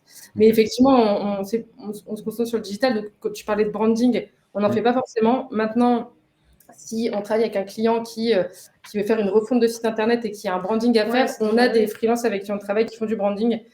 Moi, j'en faisais avant. C'est pas mon cœur de métier, du coup, je veux pas m'amuser à faire ça. Alors, et je préfère me concentrer sur ce que je fais. Il y a des personnes qui le font très bien et du coup, on bosse avec des freaks qui font du branding aussi. Ouais. Okay. Et finalement, toute la partie asset, enfin, j'appelle ça asset, mais branding, photo, tu parlais de motion, vidéo, ça, c'est des choses que vous allez déléguer à des freelances. C'est ça. Et en fait, l'expertise, la plus-value, vous allez la créer vous-même. C'est ça. En fait, on va plutôt sur ces projets-là, photo, vidéo, etc. On va être là un peu en DA. Parce que forcément, tu vois, on va avoir des idées, des choses par rapport au client, puisqu'on est en contact avec le client, tout ça. Donc, on va plutôt avoir un rôle de DA sur ces projets-là que d'exécution pure. Ouais. Ok. C'est finalement la partie la plus intéressante quand on essaie de garder le client sur le long terme, parce que c'est là où vous allez mettre en place des choses et vous allez derrière peut-être être appelé pour optimiser, etc. Même sur les réseaux, tu vois, sur les réseaux sociaux, quand il y a du développement de réseaux sociaux, c'est sympa de créer des assets pour ça, tu vois, des petites vidéos, un shooting photo, des choses. Donc oui, effectivement, on préfère avoir des personnes avec qui on travaille qui peuvent gérer cette partie-là. Et puis nous, on a un DA derrière et après... c'est ça, et ça permet d'avoir une unité aussi entre les différents supports, les différents canaux, ce qui est super important finalement. Et ça arrive souvent, je dis une bêtise, quand un client passe par une agence ou un studio pour son site internet, et puis par une autre pour ses réseaux sociaux, et puis par une autre pour ses photos. Il y a un peu parfois une déperdition et une perte d'harmonie et de cohérence entre les différents supports. Nous, c'est quelque chose qui est super important pour nous et c'est pour ça qu'on fait en sorte de pouvoir accompagner sur ces différents supports-là. Ouais. C'est là où je pense le long terme est le plus intéressant pour vous parce qu'en effet, vous mettez en place des choses qui ne sont pas des relations, des devis, des projets one-shot où en effet c'est une refonte et puis après on ne se voit plus. Non, là il y a des choses qui... Moi j'ai bossé dans une agence, la première agence où j'ai bossé où c'était que ça, c'était que du one-shot et je ne veux plus jamais ça, quoi. C'est vraiment c'est pas possible. C'est souvent là où même les projets sont quand même bâclés, mine de rien, parce qu'on essaie de tenir dans notre devis, dans notre créneau de temps. Alors que finalement, vous misez plutôt sur le rappel, sur le besoin perpétuel. Sur le long terme, tu vois, on a un client avec qui on travaille qui a un magasin de déco dans le Nord, sur l'île. Et en fait, ils ont un Shopify. Ouais. Régulièrement, ils le font évoluer. Tu vois, tous les 3 à 6 mois, ils veulent une nouvelle feature. Là, juste avant Noël, c'était d'avoir une wishlist, la possibilité de faire une wishlist. Tu vois, régulièrement, ils font évoluer. Donc, en fait, c'est hyper intéressant de les avoir sur le long terme parce qu'ils sont toujours en train de faire évoluer leur site et faire évoluer leur com. Donc, nous, on préfère bosser comme ça. Et en plus, on s'entend super bien avec nos clients. Donc, on préfère bosser sur du long terme avec eux plutôt que devoir trouver à chaque fois des nouveaux clients et tu n'es pas sûr que ça va fitter avec eux. C'est ça. Non, on est vraiment plus sur du long terme de notre côté. Ouais. C'est là où je pense que le format agence aussi, il est plus rassurant parce que implicitement, agence veut dire longévité dans le temps. C'est une structure, c'est une entreprise Alors qu'un freelance, mine de rien, si son activité ne marche pas, bon, bah, peut-être que dans 3 mois, il aura arrêté, il aura fait une reconversion. Et dans ce cas-là, qui va s'occuper de mon Shopify Ouais, c'est ça, et, en fait. et Il ça y a un peut côté plus passer. c'est devenu un peu péjoratif, le mot freelance, j'ai remarqué, tu vois. Il y a certains clients qui, effectivement, ont cette notion de Ouais, ils sont ouais, assez mais un frileux. free, on ne sait pas si on peut compter sur lui sur le long terme, on ne sait pas si. Voilà, donc oui, effectivement, je pense que le terme agence rassure aussi les clients. C'est Clairement. deux types d'approches différentes. Dès qu'on veut aller plus dans l'accompagnement, en Ouais. fait, il y a un stade d'accompagnement où le modèle agence ou le modèle studio, peu importe, fonctionnera mieux, quoi. Ouais, Parce que même un ouais. collectif, hein, finalement, un collectif, ça reste des freelances. Donc, Non, ouais, je pense que c'est adapté pour certains projets, tu vois. Je pense qu'il y a certains projets où Ouais. c'est très bien en free. Et puis, en fait, après, quand tu sens que tu veux te développer un peu et faire un autre type de projet, effectivement, d'accompagnement, ça suffit plus, en fait, d'être juste en free et d'être tout seul. Donc, ça dépend comment les personnes ont envie de se développer. Ouais, il n'y en a pas un qui marche mieux que l'autre. Je pense que c'est Non. une question de positionnement, de besoin de clients. D'envie, Mais ouais. je pense que les trois fonctionnent très bien. Ouais. Trop bien. Est-ce qu'on peut revenir sur Eddy? Que veut dire Eddy? Parce que je sais qu'il y a quand même. Il me semble qu'il y a une page dédiée à ça sur votre site. Il y a une page, il y a une landing dédiée à ça. Ouais, Il y a une landing sur le site qui est dédiée à ça. Eddy, alors en fait, pendant nos longues soirées, parce qu'on s'est vraiment concentré sur nos expertises, nos offres, etc. C'était le premier truc vraiment. Moi, je conseille, parce qu'il y a beaucoup de personnes qui pensent d'abord au nom et après pensent à tout le reste, mais franchement, positionnez-vous d'abord sur tout ça et après réfléchissez. Et donc ensuite, effectivement, est venu le moment de « Ah, mais comment on appelle ça ?» Ouais, finalement. Et donc, on a fait des gros moments de brainstorming. Je pense qu'il y a eu une grosse soirée où on a beaucoup discuté, on a pensé à plein de choses. On a posé nos valeurs, ce qu'on était, ce qu'on voulait. Et en fait, on s'est dit, donc ce qu'on est en train de créer, c'est un peu... J'en profite juste pour dire qu'on tenait vraiment à ce qui est du sens ouais, derrière. Qui du sens. On ne voulait pas que c'est juste un mot. Voilà. Et en fait, on s'est dit, parce qu'on crée là, donc nous, on n'a pas d'enfant avec Mélina. Et à part nos chiens, dont Boris. À part Boris. Boris, on a d'autres. Hein, mais... et en fait, on s'est dit, ce qu'on est en train de créer là, c'est un peu comme notre bébé. C'est un peu comme une personne à part entière. Et du coup, on avait envie de le personnifier. Et donc, on s'est dit, OK, déjà, on a une idée, c'est qu'on va le personnifier. Donc, on va utiliser un prénom, un nom. Voilà. Et puis, à partir de là, on s'est dit, OK, si on devait le personnifier, ce serait quoi les valeurs, ce serait quoi tout ça? Donc, déjà, on voulait que ce soit une femme, parce que on est deux femmes, et que des femmes entrepreneurs, il n'y en a pas tant que ça, même si ça se développe, il n'y en a pas tant que ça.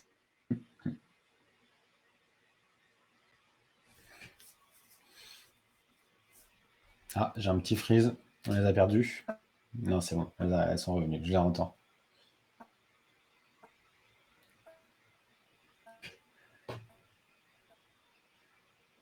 Mince alors, on les a perdus. Est-ce que je suis le seul à les avoir perdus? Patrick, moi aussi. Et là, c'est le drame. Ah, voilà, parfait. Entre deux champs, hein, vous nous avez prévenus. C'est revenu. Pourtant, ici, ça va, on capte bien quand même dans le bureau. Mais bon, des fois. Oui, donc ce que j'ai pu en mais oui, je disais qu'en gros, voilà, on voulait personnifier, on voulait que ce soit une femme forte. Ouais. Et donc, on a commencé à chercher un peu des femmes qu'on trouvait. Qui ont marqué l'histoire. Qui ont marqué l'histoire et où vraiment ça a accroché. Et en fait, on a eu un gros coup de foudre pour une personne qui s'appelle Eddy Lamar, qui n'est pas forcément la personne la plus connue. Mais en fait, quand on a lu son histoire, on s'est regardé, on s'est dit, mais c'est ça. Et en fait, Eddy Lamar, vous pourrez regarder un peu plus en détail sur la landing, mais c'est une personne qui a été connue, c'est une ancienne actrice qui a été connue au départ parce que ça a été la première femme à simuler un orgasme au cinéma. C'est pas pour ça qu'on a choisi ce nom. Mais au départ, elle a été connue pour ça, et j'en parle parce que c'est un peu dommage finalement, parce qu'elle a été connue pour ça, alors que dans l'ombre, c'était un génie. C'était une inventrice de génie, surtout. Elle inventait tout le temps plein de choses. Et c'est elle qui est à l'origine de ce qui est aujourd'hui le Wi-Fi. Et le GPS. Et GPS, ok. Voilà. Donc, ce qui est un peu finalement la base aussi de Internet, tout ça. Et tout est lié. Du web d'aujourd'hui. Tout est lié. Et en fait, elle a été reconnue comme l'inventrice du Wi-Fi peu de temps avant sa mort, alors qu'elle avait créé ce système quand elle était assez jeune quand même. Donc, voilà. On s'est dit, OK, ça a rebugué, je crois. Non, moi je vous entends bien. C'est bon, parfait. Et voilà, donc on a eu un coup de foudre toutes les deux pour ce personnage-là. Et puis son prénom, Eddie, on s'est dit, oh, ça sonne bien, on aime bien, ça accroche. Voilà. Donc, c'est comme ça qu'est né Eddie. Voilà. Hyper inspirant. Finalement, c'est bien, vous avez ramené deux valeurs qui vous plaisaient, le web et cette personnalité féminine. Et c'était vraiment l'idée. Hein. Et de toute façon, quand on a lu son histoire, vraiment, ça a été une évidence. C'était une évidence. C'était une évidence pour toutes les deux. On s'est dit, ok, c'est ça. Donc, c'est comme ça qu'est né Eddie, ouais, tout à fait. Eddie Agency. Et c'est vrai que ça percute bien. Et du coup, Eddie.com était déjà pris, je suppose. Je n'ai même pas été voir. Ouais, puis en plus, en fait, on s'est dit, ok, est-ce qu'on met juste Eddie En fait, il y a d'autres personnes qui ont utilisé le prénom Eddie pour d'autres choses, même s'il n'y a pas forcément d'agence, mais qui a été utilisé. Donc, on s'est dit, ok, Eddie Agency, ça sonne bien, ça passe bien. Donc voilà. C'est catchy, c'est assez catchy, c'est vrai. Je suis en train de regarder, en effet, on est sur des tapis ou des vêtements. Enfin, c'est style. Il y a un aspect formation aussi qui s'appelle Eddie, il me semble. Si je dis pas de bêtises. Voilà. Voilà pour la petite histoire. C'est important, c'est vrai que souvent on passe beaucoup de temps à chercher un nom parce qu'on cherche juste quelque chose de catchy ou quelque chose qui marche bien ou alors même quelque chose qui est disponible en ligne parce qu'il faut trouver le nom de domaine. Et vous, non, vous avez été quand même plus loin dans cette réflexion. En fait, vous avez apporté la même intensité à la réflexion autour des services qu'à la réflexion autour du nom. Ouais, c'était important pour nous. C'était vraiment important pour nous. J'ai connu beaucoup d'agences et des agences où des fois je me disais, mais pourquoi ils ont appelé ça comme ça Et pourquoi il n'y avait aucun. Il n'y avait rien derrière en fait, et je trouvais ça dommage qu'il n'y ait pas une petite réflexion parce que ça arrive tout le temps que, tu vois, j'ai bossé pour une agence qui s'appelait Tigre Blanc, donc je les nomme, c'est pas très connu, mais quand on allait en rendez-vous client ou sur des salons, les gens, mais pourquoi Tigre Blanc? Et en fait, à chaque fois, il avait, le patron avait des explications qui étaient complètement tu vois, et je me disais, mais le jour où on va nous dire pourquoi Eddie, au moins on aura une vraie réflexion derrière et on saura quoi dire et pourquoi et ça nous ressemble quoi. Donc il y a un vrai storytelling derrière, quoi. C'est important, c'est ça qui est intéressant. Puis comme tu le disais aussi, on s'engage dans ce qu'on fait pour nos clients. Je pense que le minimum, c'est aussi de s'engager pour ce qu'on fait pour nous. Donc, d'où l'importance de ça, carrément.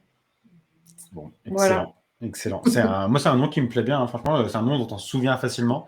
Et puis, j'aime bien la manière dont vous le présentez. Alors, je ne sais plus si c'est sur le logo, le site dans le logo aussi. Le logo sur landing, c'est ce Eddie en 2 syllabes qui se. Je trouve que ça percute bien. Ça fait... on voulait quelque chose de simple et de percutant, tu vois, même au niveau du branding. On a fait simple, mais ça fonctionne. Au niveau des couleurs, on ne savait pas forcément, tu vois, on voulait que ce soit quand même un peu percutant, mais que ça reste quand même assez simple. Même au niveau du design du site, on ne voulait pas que ce soit trop. Benoît, si tu es par là, big up. Parce que Benoît, il fait partie du collectif Justa et il nous avait parlé, quand il nous avait parlé de son collectif, on lui a demandé comment il avait trouvé Justa et il nous a dit qu'il n'y avait absolument pas d'histoire derrière, que c'était vraiment c'est un choix. Je pense qu'il y a des personnes vraiment, c'est ok, je vais juste j'ai une bonne idée, j'ai pas envie de me casser la tête sur le nom et mais c'est que nous, il y a eu une réflexion derrière, pour le coup. C'était selon nous important. Non, mais c'est sûr, c'est sûr. Et du coup, c'est vous, une question d'Anthony, c'est vous qui faites votre propre DA, je le suppose? Ouais, c'est nous qui avons créé le branding, tout, le site, etc. Et même pour le design du site, au départ, on a fait quelque chose un peu plus complexe. Et, voilà. Et en fait, on s'est dit, on veut pas. En fait, il y a eu une vraie réflexion derrière. Tu vois, moi, je suis une grande fan, et toi aussi, de l'agence Locomotive. Je ne sais pas si tu connais. Ouais, bien sûr, bah si. Et d'ailleurs, Jean-François Chénet, qui est quelqu'un d'adorable, qui a été une vraie source d'inspiration. J'ai beaucoup discuté avec lui. En fait, aujourd'hui, Locomotive, ils sont tellement connus, tellement reconnus que je les prends pour exemple, mais il y en a d'autres, hein, mais qu'ils peuvent se permettre d'avoir un site complètement loufoque, farfelu, des animations partout, un truc. Parce que de toute façon, ils sont reconnus déjà pour leur travail. Quand tu arrives sur leur site, tu peux avoir un effet waouh. Et en fait, nous, on s'est dit, on va faire un site plus simple. Parce qu'aujourd'hui, on n'est pas encore connu ni reconnu pour tout ce qu'on fait. Il faut que ce soit lisible, que nos offres soient claires, que la typo qu'on utilise soit facilement lisible, etc. Donc, on s'est dit, si on doit faire un site complètement fou, on le fera dans 5 à 10 ans, quand vraiment elle sera plus reconnue et qu'on pourra s'amuser là-dessus. Mais c'est l'objectif. Mais c'est l'objectif par la suite. Mais effectivement, là, l'idée, c'était quelque chose de simple, clair, lisible. Et voilà. Mais oui, c'est nous qui avons fait notre DA. Et puis, à la différence de Locomotive, c'est une agence qui est quand même beaucoup plus grosse.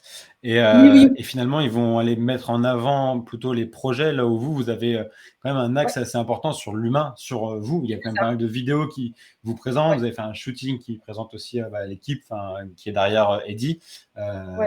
C'est une grosse part de l'humain qui est ramenée, donc c'est intéressant aussi. C'est vrai qu'on a... Moi, Locomotive, c'est surtout parce que effectivement, je connais maintenant Jean-François Chénet, c'est quelqu'un de très humain. on le ressent pas sur le site parce que forcément, oui, on est bien d'avoir les projets, tout ça, mais c'est quelqu'un de très, très humain et très dans le conseil et dans le partage. C'est dingue. Et du coup, je trouve ça, et en ayant discuté avec lui, il me disait pas mal de choses. Tu vois, lui, il peut se permettre de dire non à plein de choses parce qu'aujourd'hui, il reçoit tellement de projets que, il me disait, ok, c'est ce qu'on veut aussi, en fait, c'est ce qu'on veut, ne pas forcément prendre tous les projets qui viennent et prendre des choses où ça fit vraiment. Et voilà. Mais c'est vrai que la réflexion, elle a été, ok, les premières maquettes, c'était des trucs loufoques. Hein. Les premières maquettes, c'était éclaté, tu vois. On s'est fait plaisir, en fait. Ouais, Bien sûr.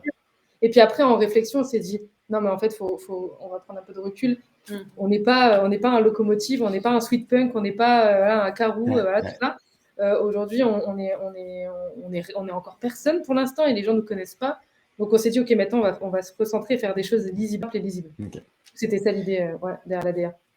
Mais ça m'étonne pas de vous parce que Mélina, tu es ou tu as été jury award aussi. Je sais plus si Pauline, tu l'es aussi. Je ne sais plus, mais je l'ai. Ouais, voilà, donc tu as quand même cette appétence à la créativité, à des sites immersifs, voilà, des effets quand même. Et puis on n'a pas encore eu, même en agence, on a fait des projets super cool, mais on n'a pas encore eu vraiment de projet, peut-être à part Manif d'art, mais voilà, et qui soit hyper immersif, hyper expérientiel, tu vois. Donc on s'est dit, ok, on va se faire plaisir, on va faire un truc de fou. Mais bon, après, on s'est recentré un peu en se disant, ok, on fera un truc de fou un peu plus tard. Chaque chose en son temps. Qui nous ressemble, qui est simple. Effectivement, comme tu disais, on s'est recentré sur l'humain, on a fait un shooting. On a fait 2 shootings. On avait fait un premier shooting, mais c'était pas forcément ce qu'on voulait représenter. Et en fait, on a rencontré un autre photographe qui s'appelle Guillaume Bicep, qui est de Poitiers, justement, et qui faisait des choses beaucoup plus en accord avec ce qu'on voulait représenter. C'est le dernier shooting qu'on a fait, qui est sur le site. Simple, on était faire des photos en extérieur, pas très loin de chez lui. Voilà. Et ça nous ressemble plus. Okay. Le shooting et effectivement la vidéo qui était importante pour nous aussi pour expliquer un peu ce qu'on fait et se mettre en avant. Moi, je déteste me mettre en avant, mais là, c'était obligatoire. Mélina, elle m'a dit, c'est bon, là, c'est tout, il faut se montrer. De toute façon, tu es obligé. Les gens, il faut qu'ils sachent que tu vas pas mettre une actrice à la place et qui n'existe pas chez Eddy. Donc, oui, c'était important de montrer qui on était, de présenter. Mais pour le coup, je pense que c'est l'expérience qui parle aussi parce que voilà, on a bossé toutes les deux dans des agences différentes, etc. Où finalement, quand tu te rends sur le site ou quand tu regardes la communication, en fait, ça parle beaucoup d'expertise, etc. Mais finalement, tu sais pas qui se cache derrière, tu sais pas qui sont les interlocuteurs. Et nous, alors je pense que c'est une question de personnalité aussi. Hein. On est des personnes très simples, on est des personnes très sociables, on aime discuter, etc. Et je pense que c'était important aussi qu'on puisse entre guillemets, du moins nous connaître à travers le site, voir qui est Mélina, qui est Pauline, etc. Et voilà, en tout cas, l'idée de cette simplicité, moi j'adore faire des blagues pourries, etc. Donc voilà, on a des photos parfois un petit peu plus funny, etc. Enfin, c'était important en tout cas que ça nous ressemble. Et je pense que c'est aussi parce qu'on a vu autre chose et qu'on a vu des trucs un peu moins sincères peut-être. Ouais, où il y avait un peu moins de proximité, qu'on s'est dit, ok, c'est important que nous, on fasse pas l'impasse là-dessus. Ouais, complètement. On est d'accord là-dessus. Bon, c'est le plus important. Si vous avez trouvé votre manière de communiquer, c'est quand même là où faut que vous soyez fiers de votre site et que vous puissiez en parler assez facilement. Donc c'est le plus important. Aujourd'hui, c'est le cas. Ça a pris du temps de bien choisir les choses, mais aujourd'hui, on est raccord là-dessus. Ouais. Et ça n'a pas été, c'est souvent l'expression, les cordonniers sont les plus mal chaussés. Et vous, j'ai l'impression qu'entre la genèse du site, ou alors je n'ai pas forcément trop connu la genèse, mais entre le moment où vous commencez à nous parler de Eddy, on voit un petit peu Pauline qui nous questionne sur le Slack, sur des animations, etc. Et le moment où ça sort, il y a quand même un laps de temps assez court. J'ai l'impression assez court. En fait, moi, ça m'a paru long, c'est marrant. Mais c'est parce qu'en fait, il y a eu de la réflexion depuis début d'année, je crois, sur le projet. Donc, ça fait un moment qu'il y a une réflexion derrière. Les maquettes avaient commencé à naître, etc. Moi, je me suis intéressée à peu près en même temps à Webflow. Enfin, bref, il y a eu tout ça qui s'est un peu goupillé. Et du coup, je testais des trucs, je commençais des choses, je revenais sur d'autres choses. En fait, le site Eddy, en tout cas sur Webflow, a commencé, après je suis revenue, après j'ai refait, enfin, tu sais, avec ce qu'on apprend, tu fais ton premier truc sur Webflow et après ça a été de l'itération continue. Ouais, c'est ça en fait. Avant de vraiment le sortir et de se dire, ok, on est prêt, il y a eu pas mal d'itérations sur le sujet. Mais effectivement, avant que je commence la formation Init et que je commence à poser des questions et tout ça, il y avait déjà les maquettes qui avaient commencé. Donc moi, ça m'a paru un peu long. Mais c'est parce que moi, j'ai Heureusement qu'elle me retient parce que j'ai ce truc de me dire j'ai envie d'un truc, je le fais. C'est ça. Tu vois, moi, si je m'écoutais, le truc qui sortait n'était pas du tout prêt. Bah, c'est ça. D'ailleurs, il y a eu un moment où on avait construit quelque chose qui était entre guillemets viable et où bah voilà, ça tenait la route, mais on n'en était pas spécialement fiers. Et Pauline, ça faisait un moment, enfin Pauline et moi, ça faisait un moment qu'on travaillait dessus, etc. Et puis quand tu es sur quelque chose depuis un moment, t'as qu'une hâte, c'est que ça sorte et que enfin, tu vois, tu puisses montrer l'intensité de motivation, de travail que tu as fourni là-dedans. Et on arrivait à un moment où on avait énormément bossé sur quelque chose et où finalement, bah, on n'en était pas super satisfaite. Et là, j'ai regardé Pauline et j'ai dit, bah non, en fait, non, on ne sort pas, on recommence. Et on a recommencé, on a refait les choses différemment.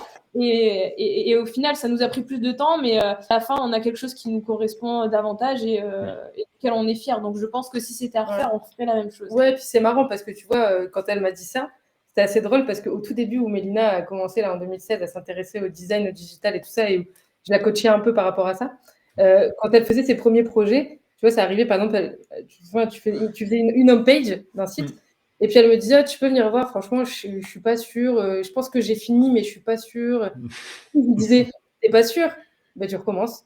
Voilà. Et en fait, ça m'a vaccinée. Je lui disais, si la maquette en l'état, t'es pas prête à la présenter à ton client, à la personne avec où elle bossait, et qu'elle me le montrait à moi en me disant, je suis pas sûre. Si toi, t'es pas sûre de vouloir la montrer, que t'es pas fière de la montrer, tu recommences. En fait. Et du coup, au début, elle tiquait un peu, tu vois. Et après, elle a pris une page blanche et elle a recommencé. Et la deuxième maquette, elle me dit, ah ouais, là j'aime bien. Là. Je lui dis, bah, si tu me dis que t'aimes bien, quand tu vas le présenter, ça va plaire. Et du coup, là, sur Reddit, c'est elle qui me disait, non, là, il faut recommencer. Tu vois retour de... allez, on y retourne. Non, mais l'élève a dépassé le maître depuis longtemps. Hein, donc, mais ouais, non, il y a eu pas mal d'itérations sur le sujet. Mais bon, c'était assez cool. Bah ouais, c'est ça. C'est une collaboration, pareil, dans la création, où vous vous challengez toutes les deux. Voilà, c'est un truc qui sort de vous deux. J'ai deux questions. La première, enfin, j'ai même trois questions, on va dire. La première, aujourd'hui, vous destinez à un marché francophone ou à un marché anglophone? Ou les deux, potentiellement.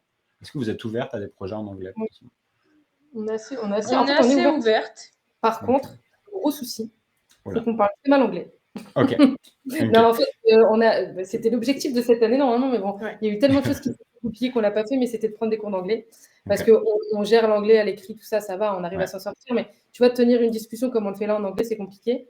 Et si on attaque un marché anglophone, il faut qu'on puisse discuter comme ça. Mélina gère bien l'espagnol de par ses origines. Mais l'anglais, toutes les deux, même si elle est quand même un peu meilleure que moi, mais par contre, c'est vrai qu'on n'est pas fermé du coup à la France. Déjà au niveau des régions, c'est toute la France. On a travaillé avec la Belgique, la Suisse aussi, Canada. Le Canada, ouais, c'est vrai aussi. Mais c'était à chaque fois francophone, tu vois. Donc c'est vrai que pour l'instant, on ne se sent pas encore à l'aise à l'oral en anglais pour attaquer un marché anglophone. Mais effectivement, c'est quelque chose qui est dans notre idée, complètement. C'est pour ça, parce que ça fait. Ma question, elle vient du fait que dans l'URL, c'est Eddy Agency. La plupart de vos titres aussi sont en anglais, Digital Makers, etc. En fait, on s'est rendu compte qu'on avait aussi des personnes hors France qui nous contactaient.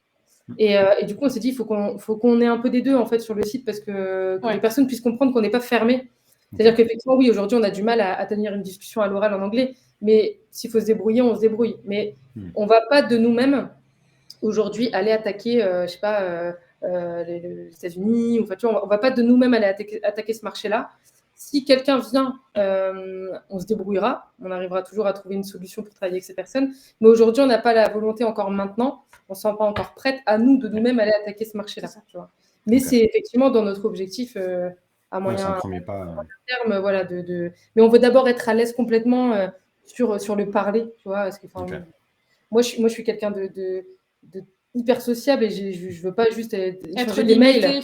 Voilà, échanger des mails avec une personne. J'ai envie que soit on se rencontre, soit on fasse une visio, qu'on discute, que voilà, et que je sois assez à l'aise pour discuter avec cette personne, sinon ça ne sert à rien. Oui, bien sûr. Pour des moments clés, c'est vrai que c'est essentiel de revenir à du vocal. Autant il y a des moments où quand on demande des fichiers, quand on échange rapidement, ça peut être sur du Slack, donc à l'écrit. Mais il y a des moments où, de réflexion, de brainstorming qui vont démarcher la personne. quand tu es dans le côté commercial du truc, où tu présentes ton entreprise, etc., j'ai envie d'être complètement à l'aise avec les mots que j'emploie. Enfin, imagine, j'utilise un mot, c'est pas du tout ce qu'il veut dire, quoi. Enfin, possible. Je vais me réutiliser, je vais être trop mal, quoi. Donc, non, oui, on se ferme pas du tout à ça. Au contraire, on est plutôt ouverte. Mais pour vraiment aller attaquer ces marchés-là, on attend d'être à l'aise à l'oral. Ok. J'en profite, si vous avez des questions, n'hésitez pas à les mettre parce qu'on arrive à la fin, ça fait déjà 1h15. J'ai une dernière question, moi, et donc n'hésitez pas, si vous en avez, à les mettre dans le chat, on va y répondre juste après. Moi, ce que j'aime beaucoup sur votre site, c'est que vous avez imagé les différentes offres, comme on pourrait le faire par exemple avec différents plans d'une page tarif. On a, je sais pas, un plan light, enfin comme le fait Webflow, un plan light, un plan core, un plan growth, etc. Et là, vous avez donc 3 offres qui s'appellent l'offre Wrap, l'offre Toast et l'offre Club. Et déjà, on s'en souvient, c'est hyper mémorable. On se dit, voilà, j'ai souscrit à l'offre Club, j'ai mon cocktail. En plus, on voit bien l'emoji cocktail. Et pourquoi vouloir les imager comme ça et qu'est-ce qu'elles incluent pour revenir dessus pour finir?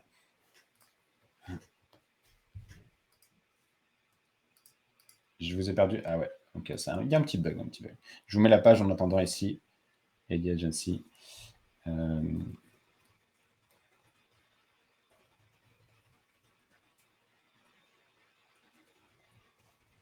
Allô. On a perdu la team Eddie. Bugué, je crois. Parfait, c'est bon, nickel. Attends, je vais faire un truc, c'est que je ne peux pas me mettre en... Ouais, non, c'est bon. Oui, donc je disais qu'on a imagé ces offres parce que on trouvait ça plutôt sympa, en fait, de donner des noms d'offres, pas juste de dire l'offre starter, l'offre machin. Si je peux me permettre, le sujet des offres, c'est vraiment quelque chose qui est compliqué. Ouais, parce que tu arrives sur un sujet où tu as énormément de choses à dire, où tu veux montrer que tu es capable de proposer énormément de choses, etc.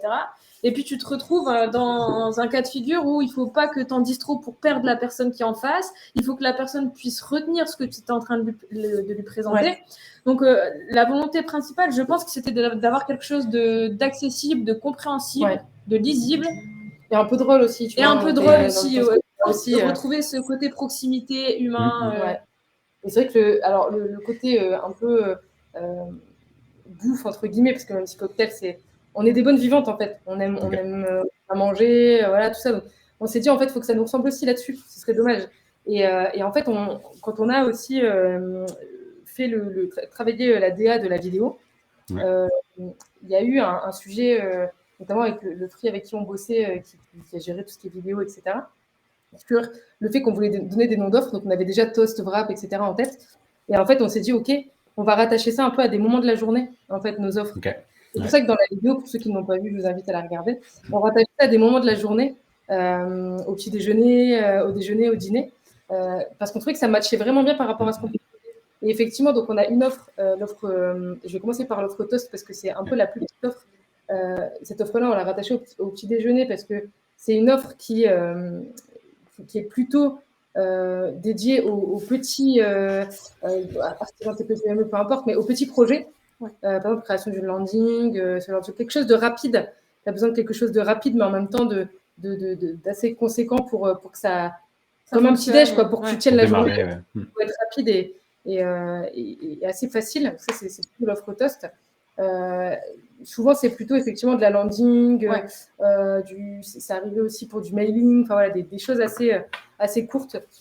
Après, on a l'offre Wrap, qui est l'offre qui est la plus, celle qu'on vend le plus, en fait, qui est tout simplement un accompagnement assez global, souvent sur de la création de site internet, où on va nous demander de l'UX, enfin un accompagnement assez complet donc, sur la création d'un site internet, où il va y avoir des ateliers, une réflexion ergonomique, une réflexion UI et un développement Webflow avec derrière de la recette, etc. Enfin, c'est un peu tout ça.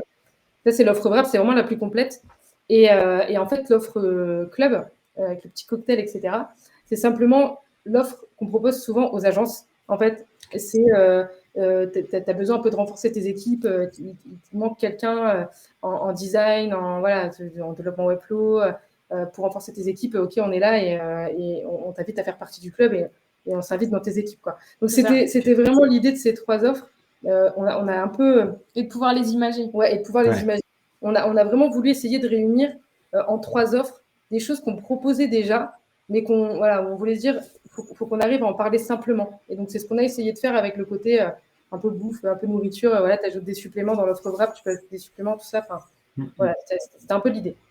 Et ce que je trouve bien, c'est que vous parlez d'offres sans parler de prix. Souvent, quand on définit une offre, on se dit une offre, c'est, je sais pas, c'est 1200 euros.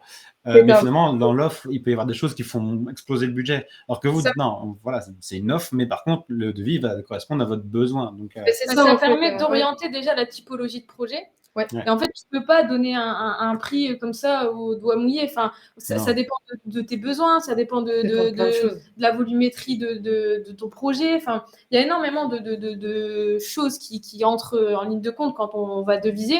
Mais ça permet déjà de se faire une idée, de se dire, OK, ben moi, j'ai besoin d'un truc assez consistant, j'ai besoin d'un truc assez rapide finalement, donc je vais plutôt m'orienter là-dessus.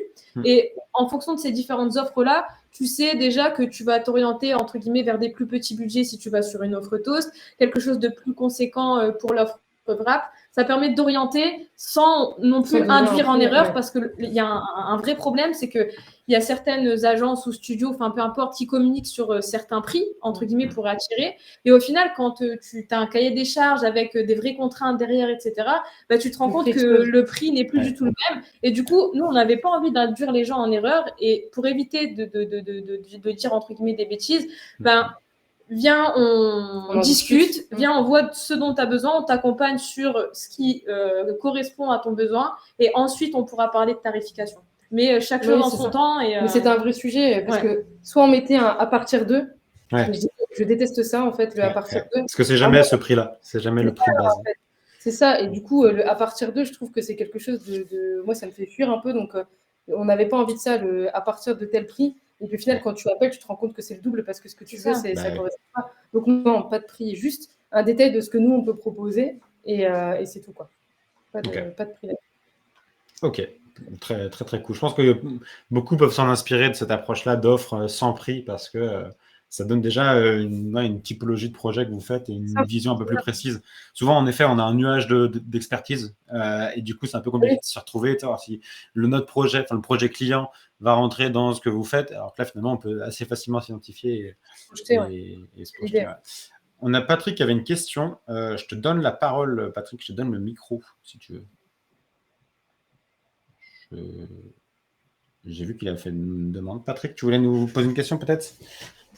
Je vois que ton micro est mute, mais... Ah non, tu veux la taper. Ok. Ou c'est pas fait exprès. Ok, ça marche, pas de souci.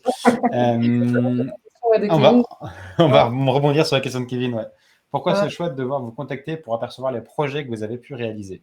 Alors ça, c'est un vrai sujet aussi. Bonne question, effectivement, la plupart des agences, des studios, des free même, mettent tous leurs projets ou quasi tous leurs projets sur leur site. En fait, nous, on ne voulait pas faire ça, alors pour plusieurs raisons.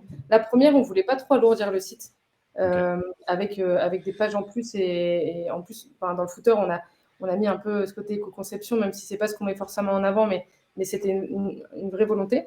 C'est la première chose. Et la deuxième chose, c'est qu'en fait, on a pas mal de projets.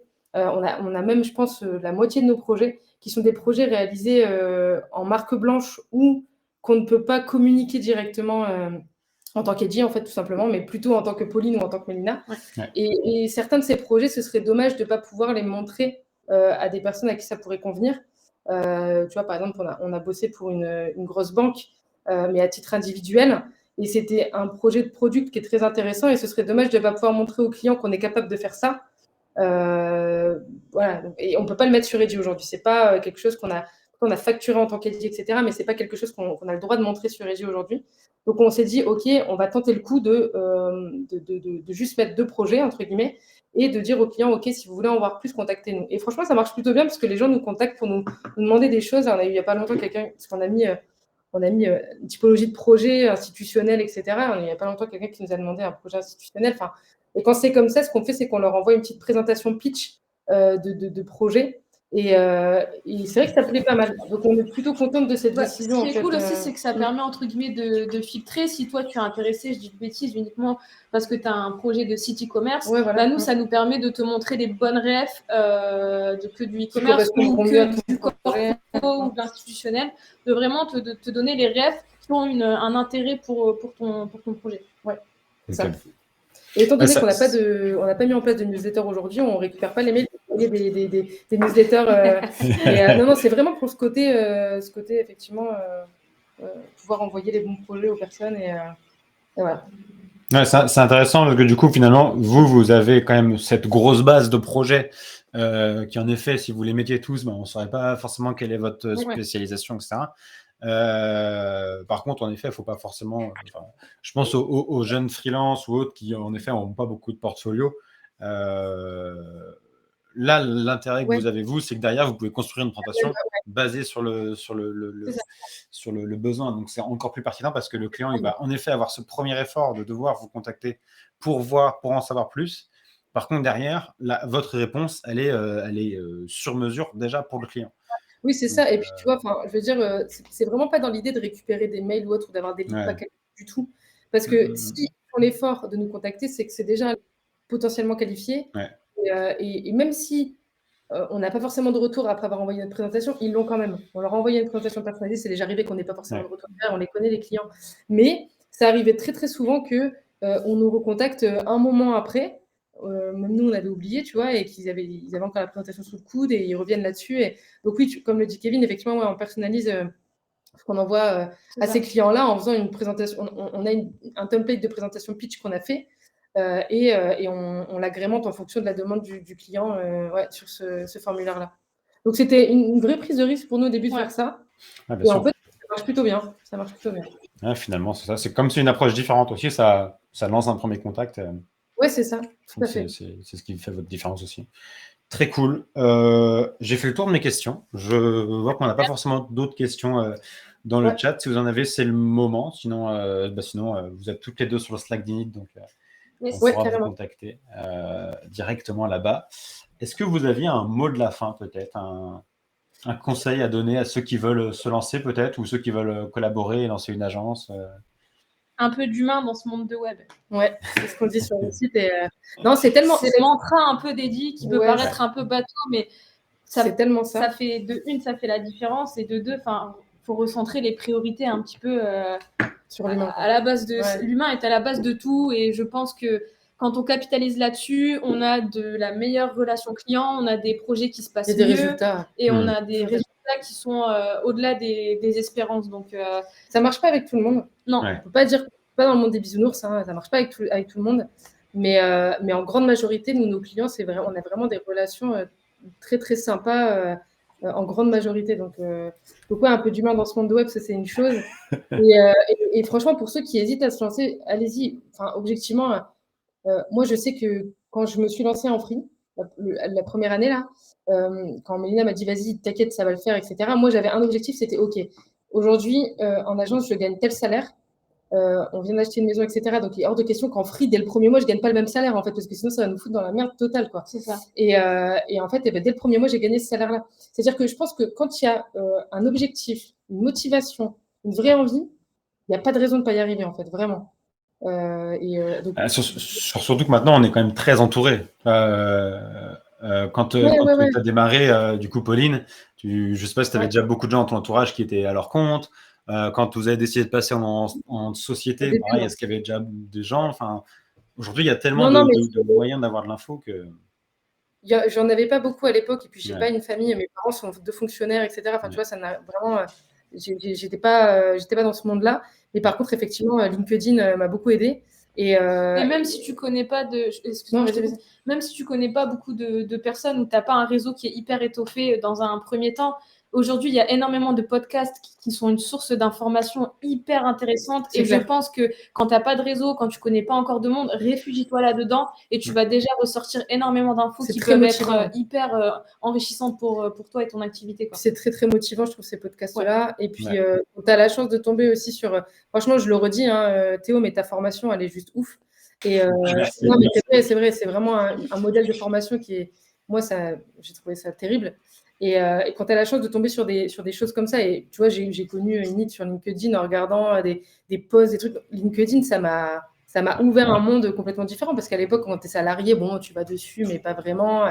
Et en fait, quand tu te lances à ton compte, tu te dis, OK, il faut que je contacte plein de gens. Et ce que je disais tout à l'heure, le premier dirigeant d'agence que j'ai contacté, c'est Jean-François Chenet, en me disant il va pas me répondre, mais c'est pas grave, je tente. Et en fait, il m'a dit quand est-ce que tu as une demi-heure pour qu'on se fasse une visio? Je dis ok le gars, et on s'est fait et avec son petit accent Québécois là. Et en fait, depuis, c'est un mec à qui je pose régulièrement des questions quand j'ai des doutes. Et je trouve que c'est important d'avoir une personne, des personnes référentes quand tu te poses des questions et que tu peux aller trouver des réponses. Donc ouais, franchement, aujourd'hui, si vous avez un doute pour vous lancer, il existe tellement de sources d'informations que ouais, ce serait dommage de ne pas le faire. Ouais. Sur tellement de supports différents aussi. Enfin, ça peut être du blog, je pense au blog de Shine, je pense du coup à des podcasts, je pense à des vidéos sur YouTube. Il y a tellement du contenu sous des formes différentes que, en effet, si on n'est pas à l'aise avec la lecture, c'est des choses qui ne nous plaisent pas forcément. Voilà, on peut écouter des podcasts, on peut regarder des vidéos. J'adore lire. J'ai plein de bouquins et d'ailleurs sur ma liste pour Noël, pour le Père Noël, il y a plein de bouquins. Mais j'aime bien aussi écouter des podcasts dans la voiture, tu vois, quand je fais de la route, etc. Je mets des podcasts.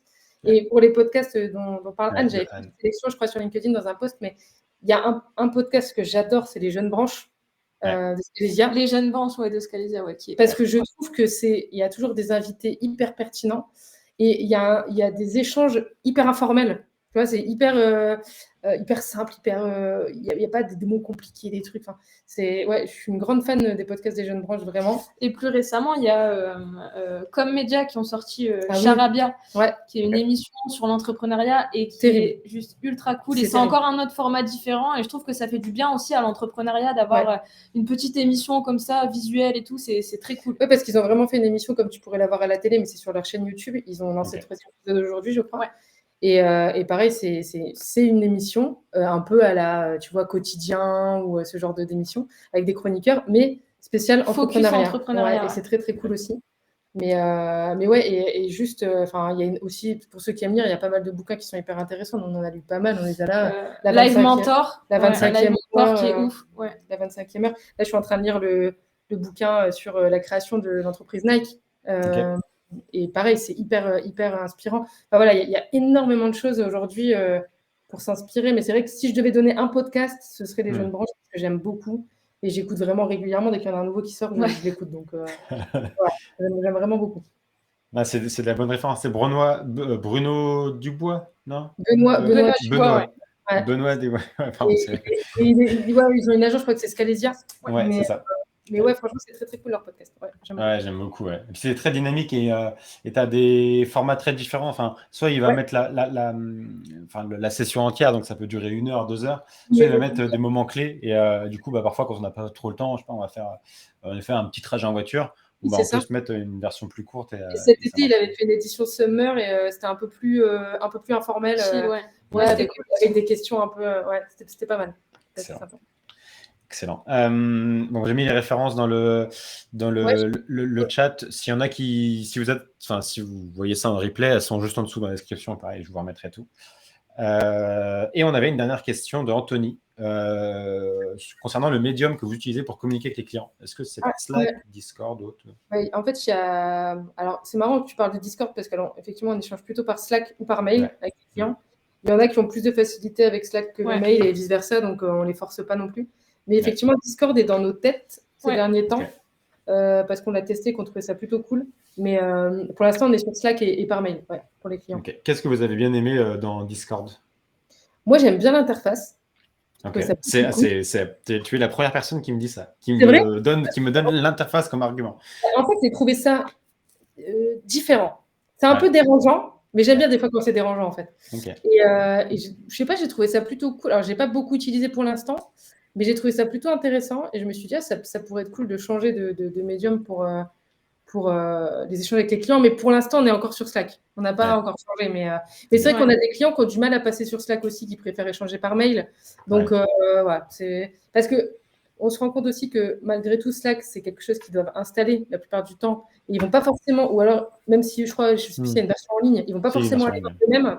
Ils vont pas forcément aller voir d'eux-mêmes. Et sur le suivi, c'est parfois un peu plus compliqué. Quand tu es au cœur d'un projet qui dure peu de temps, ils le savent et ils sont dessus, etc. Mais si tu es dans le suivi sur le long terme, ils vont pas toujours avoir le réflexe d'aller dessus.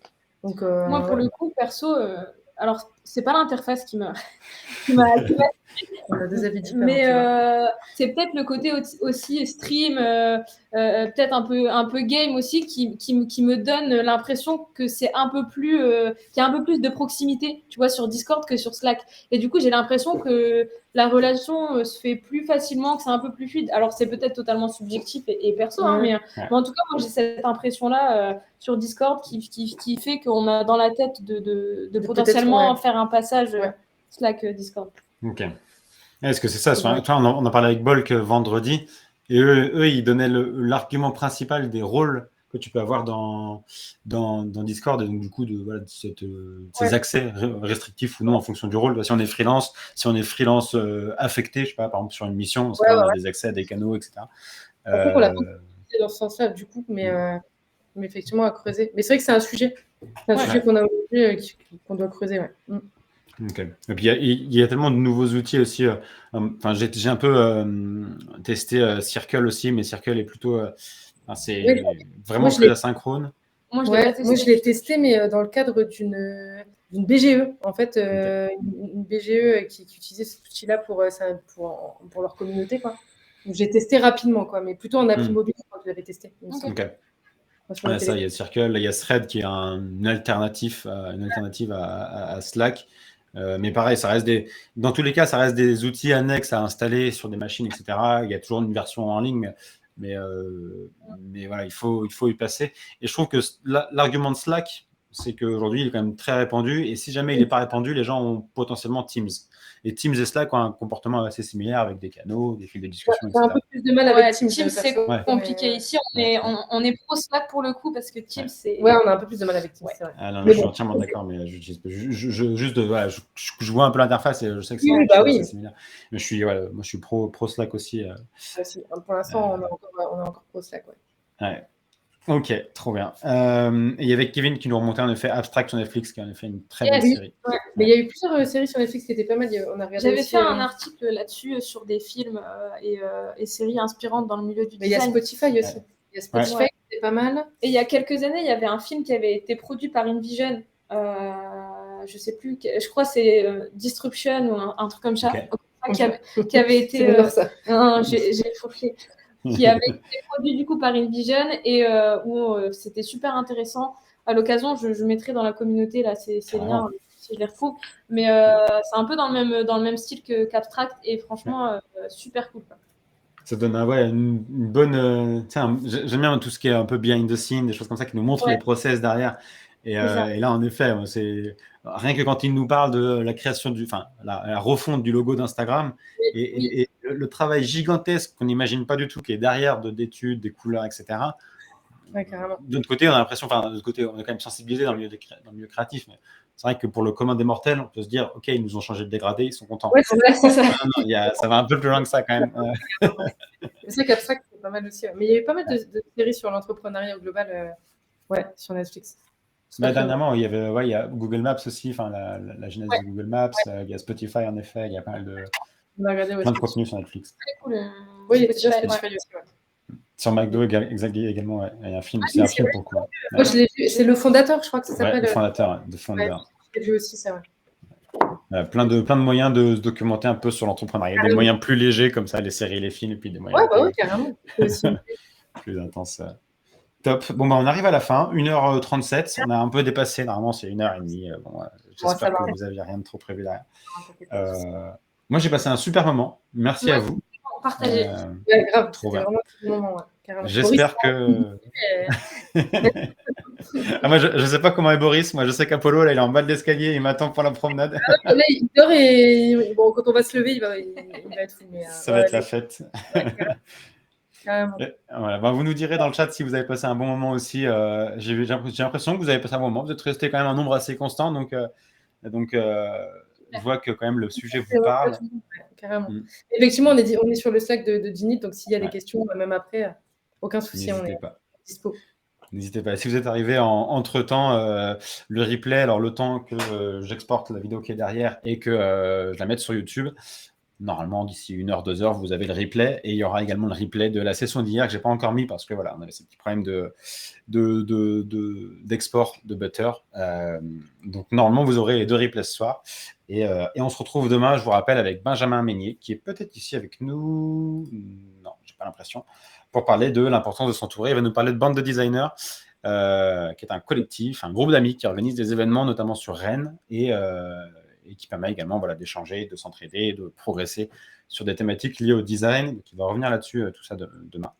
Et il nous parlera sans doute de Bakou, qui est le 3e compère avec Boris et Apollo. Il vous en parlera. Mais bon, on se retrouvera demain. Ouais, demain 16h, voilà, pour tout ça. Et puis, je vous rappelle rapidement, jeudi 13h, on se retrouve pour la FAQ, le cowork. Donc, si vous avez des questions Webflow, design, freelance, venez la poser. À 21h, pour parler local storage et Webflow, comment personnaliser l'expérience avec les données d'utilisateurs. Et vendredi, on se retrouve, si vous êtes sur Paris, on se retrouve pour une journée coworking, manger ensemble, bosser ensemble. On va pas se mentir, ça va pas être hyper productif, quitte à se retrouver, autant discuter. Moi, je me suis pas mis une grosse to-do pour vendredi, donc bon, faites de même. Ouais, mais j'ai hâte de vous rencontrer, donc n'hésitez pas à vous ajouter. Je vous remettrai le lien juste après. Il y a un groupe co-op sur lequel vous pouvez vous inscrire et comme ça, vous aurez toutes les infos pour avoir le lieu, etc. Et dans tous les cas, je vous mettrai ça sur Slack. Bref, vous aurez toutes les infos, vous ne risquez pas de louper ça. Top. Merci les filles. Merci à toi, Théo. Merci tout le monde. Du coup, merci tout le monde. Merci d'être passé. Et puis bonne soirée. À très bientôt. Merci. Ciao, ciao. Allez, ciao. Salut tout le monde. Ciao, ciao.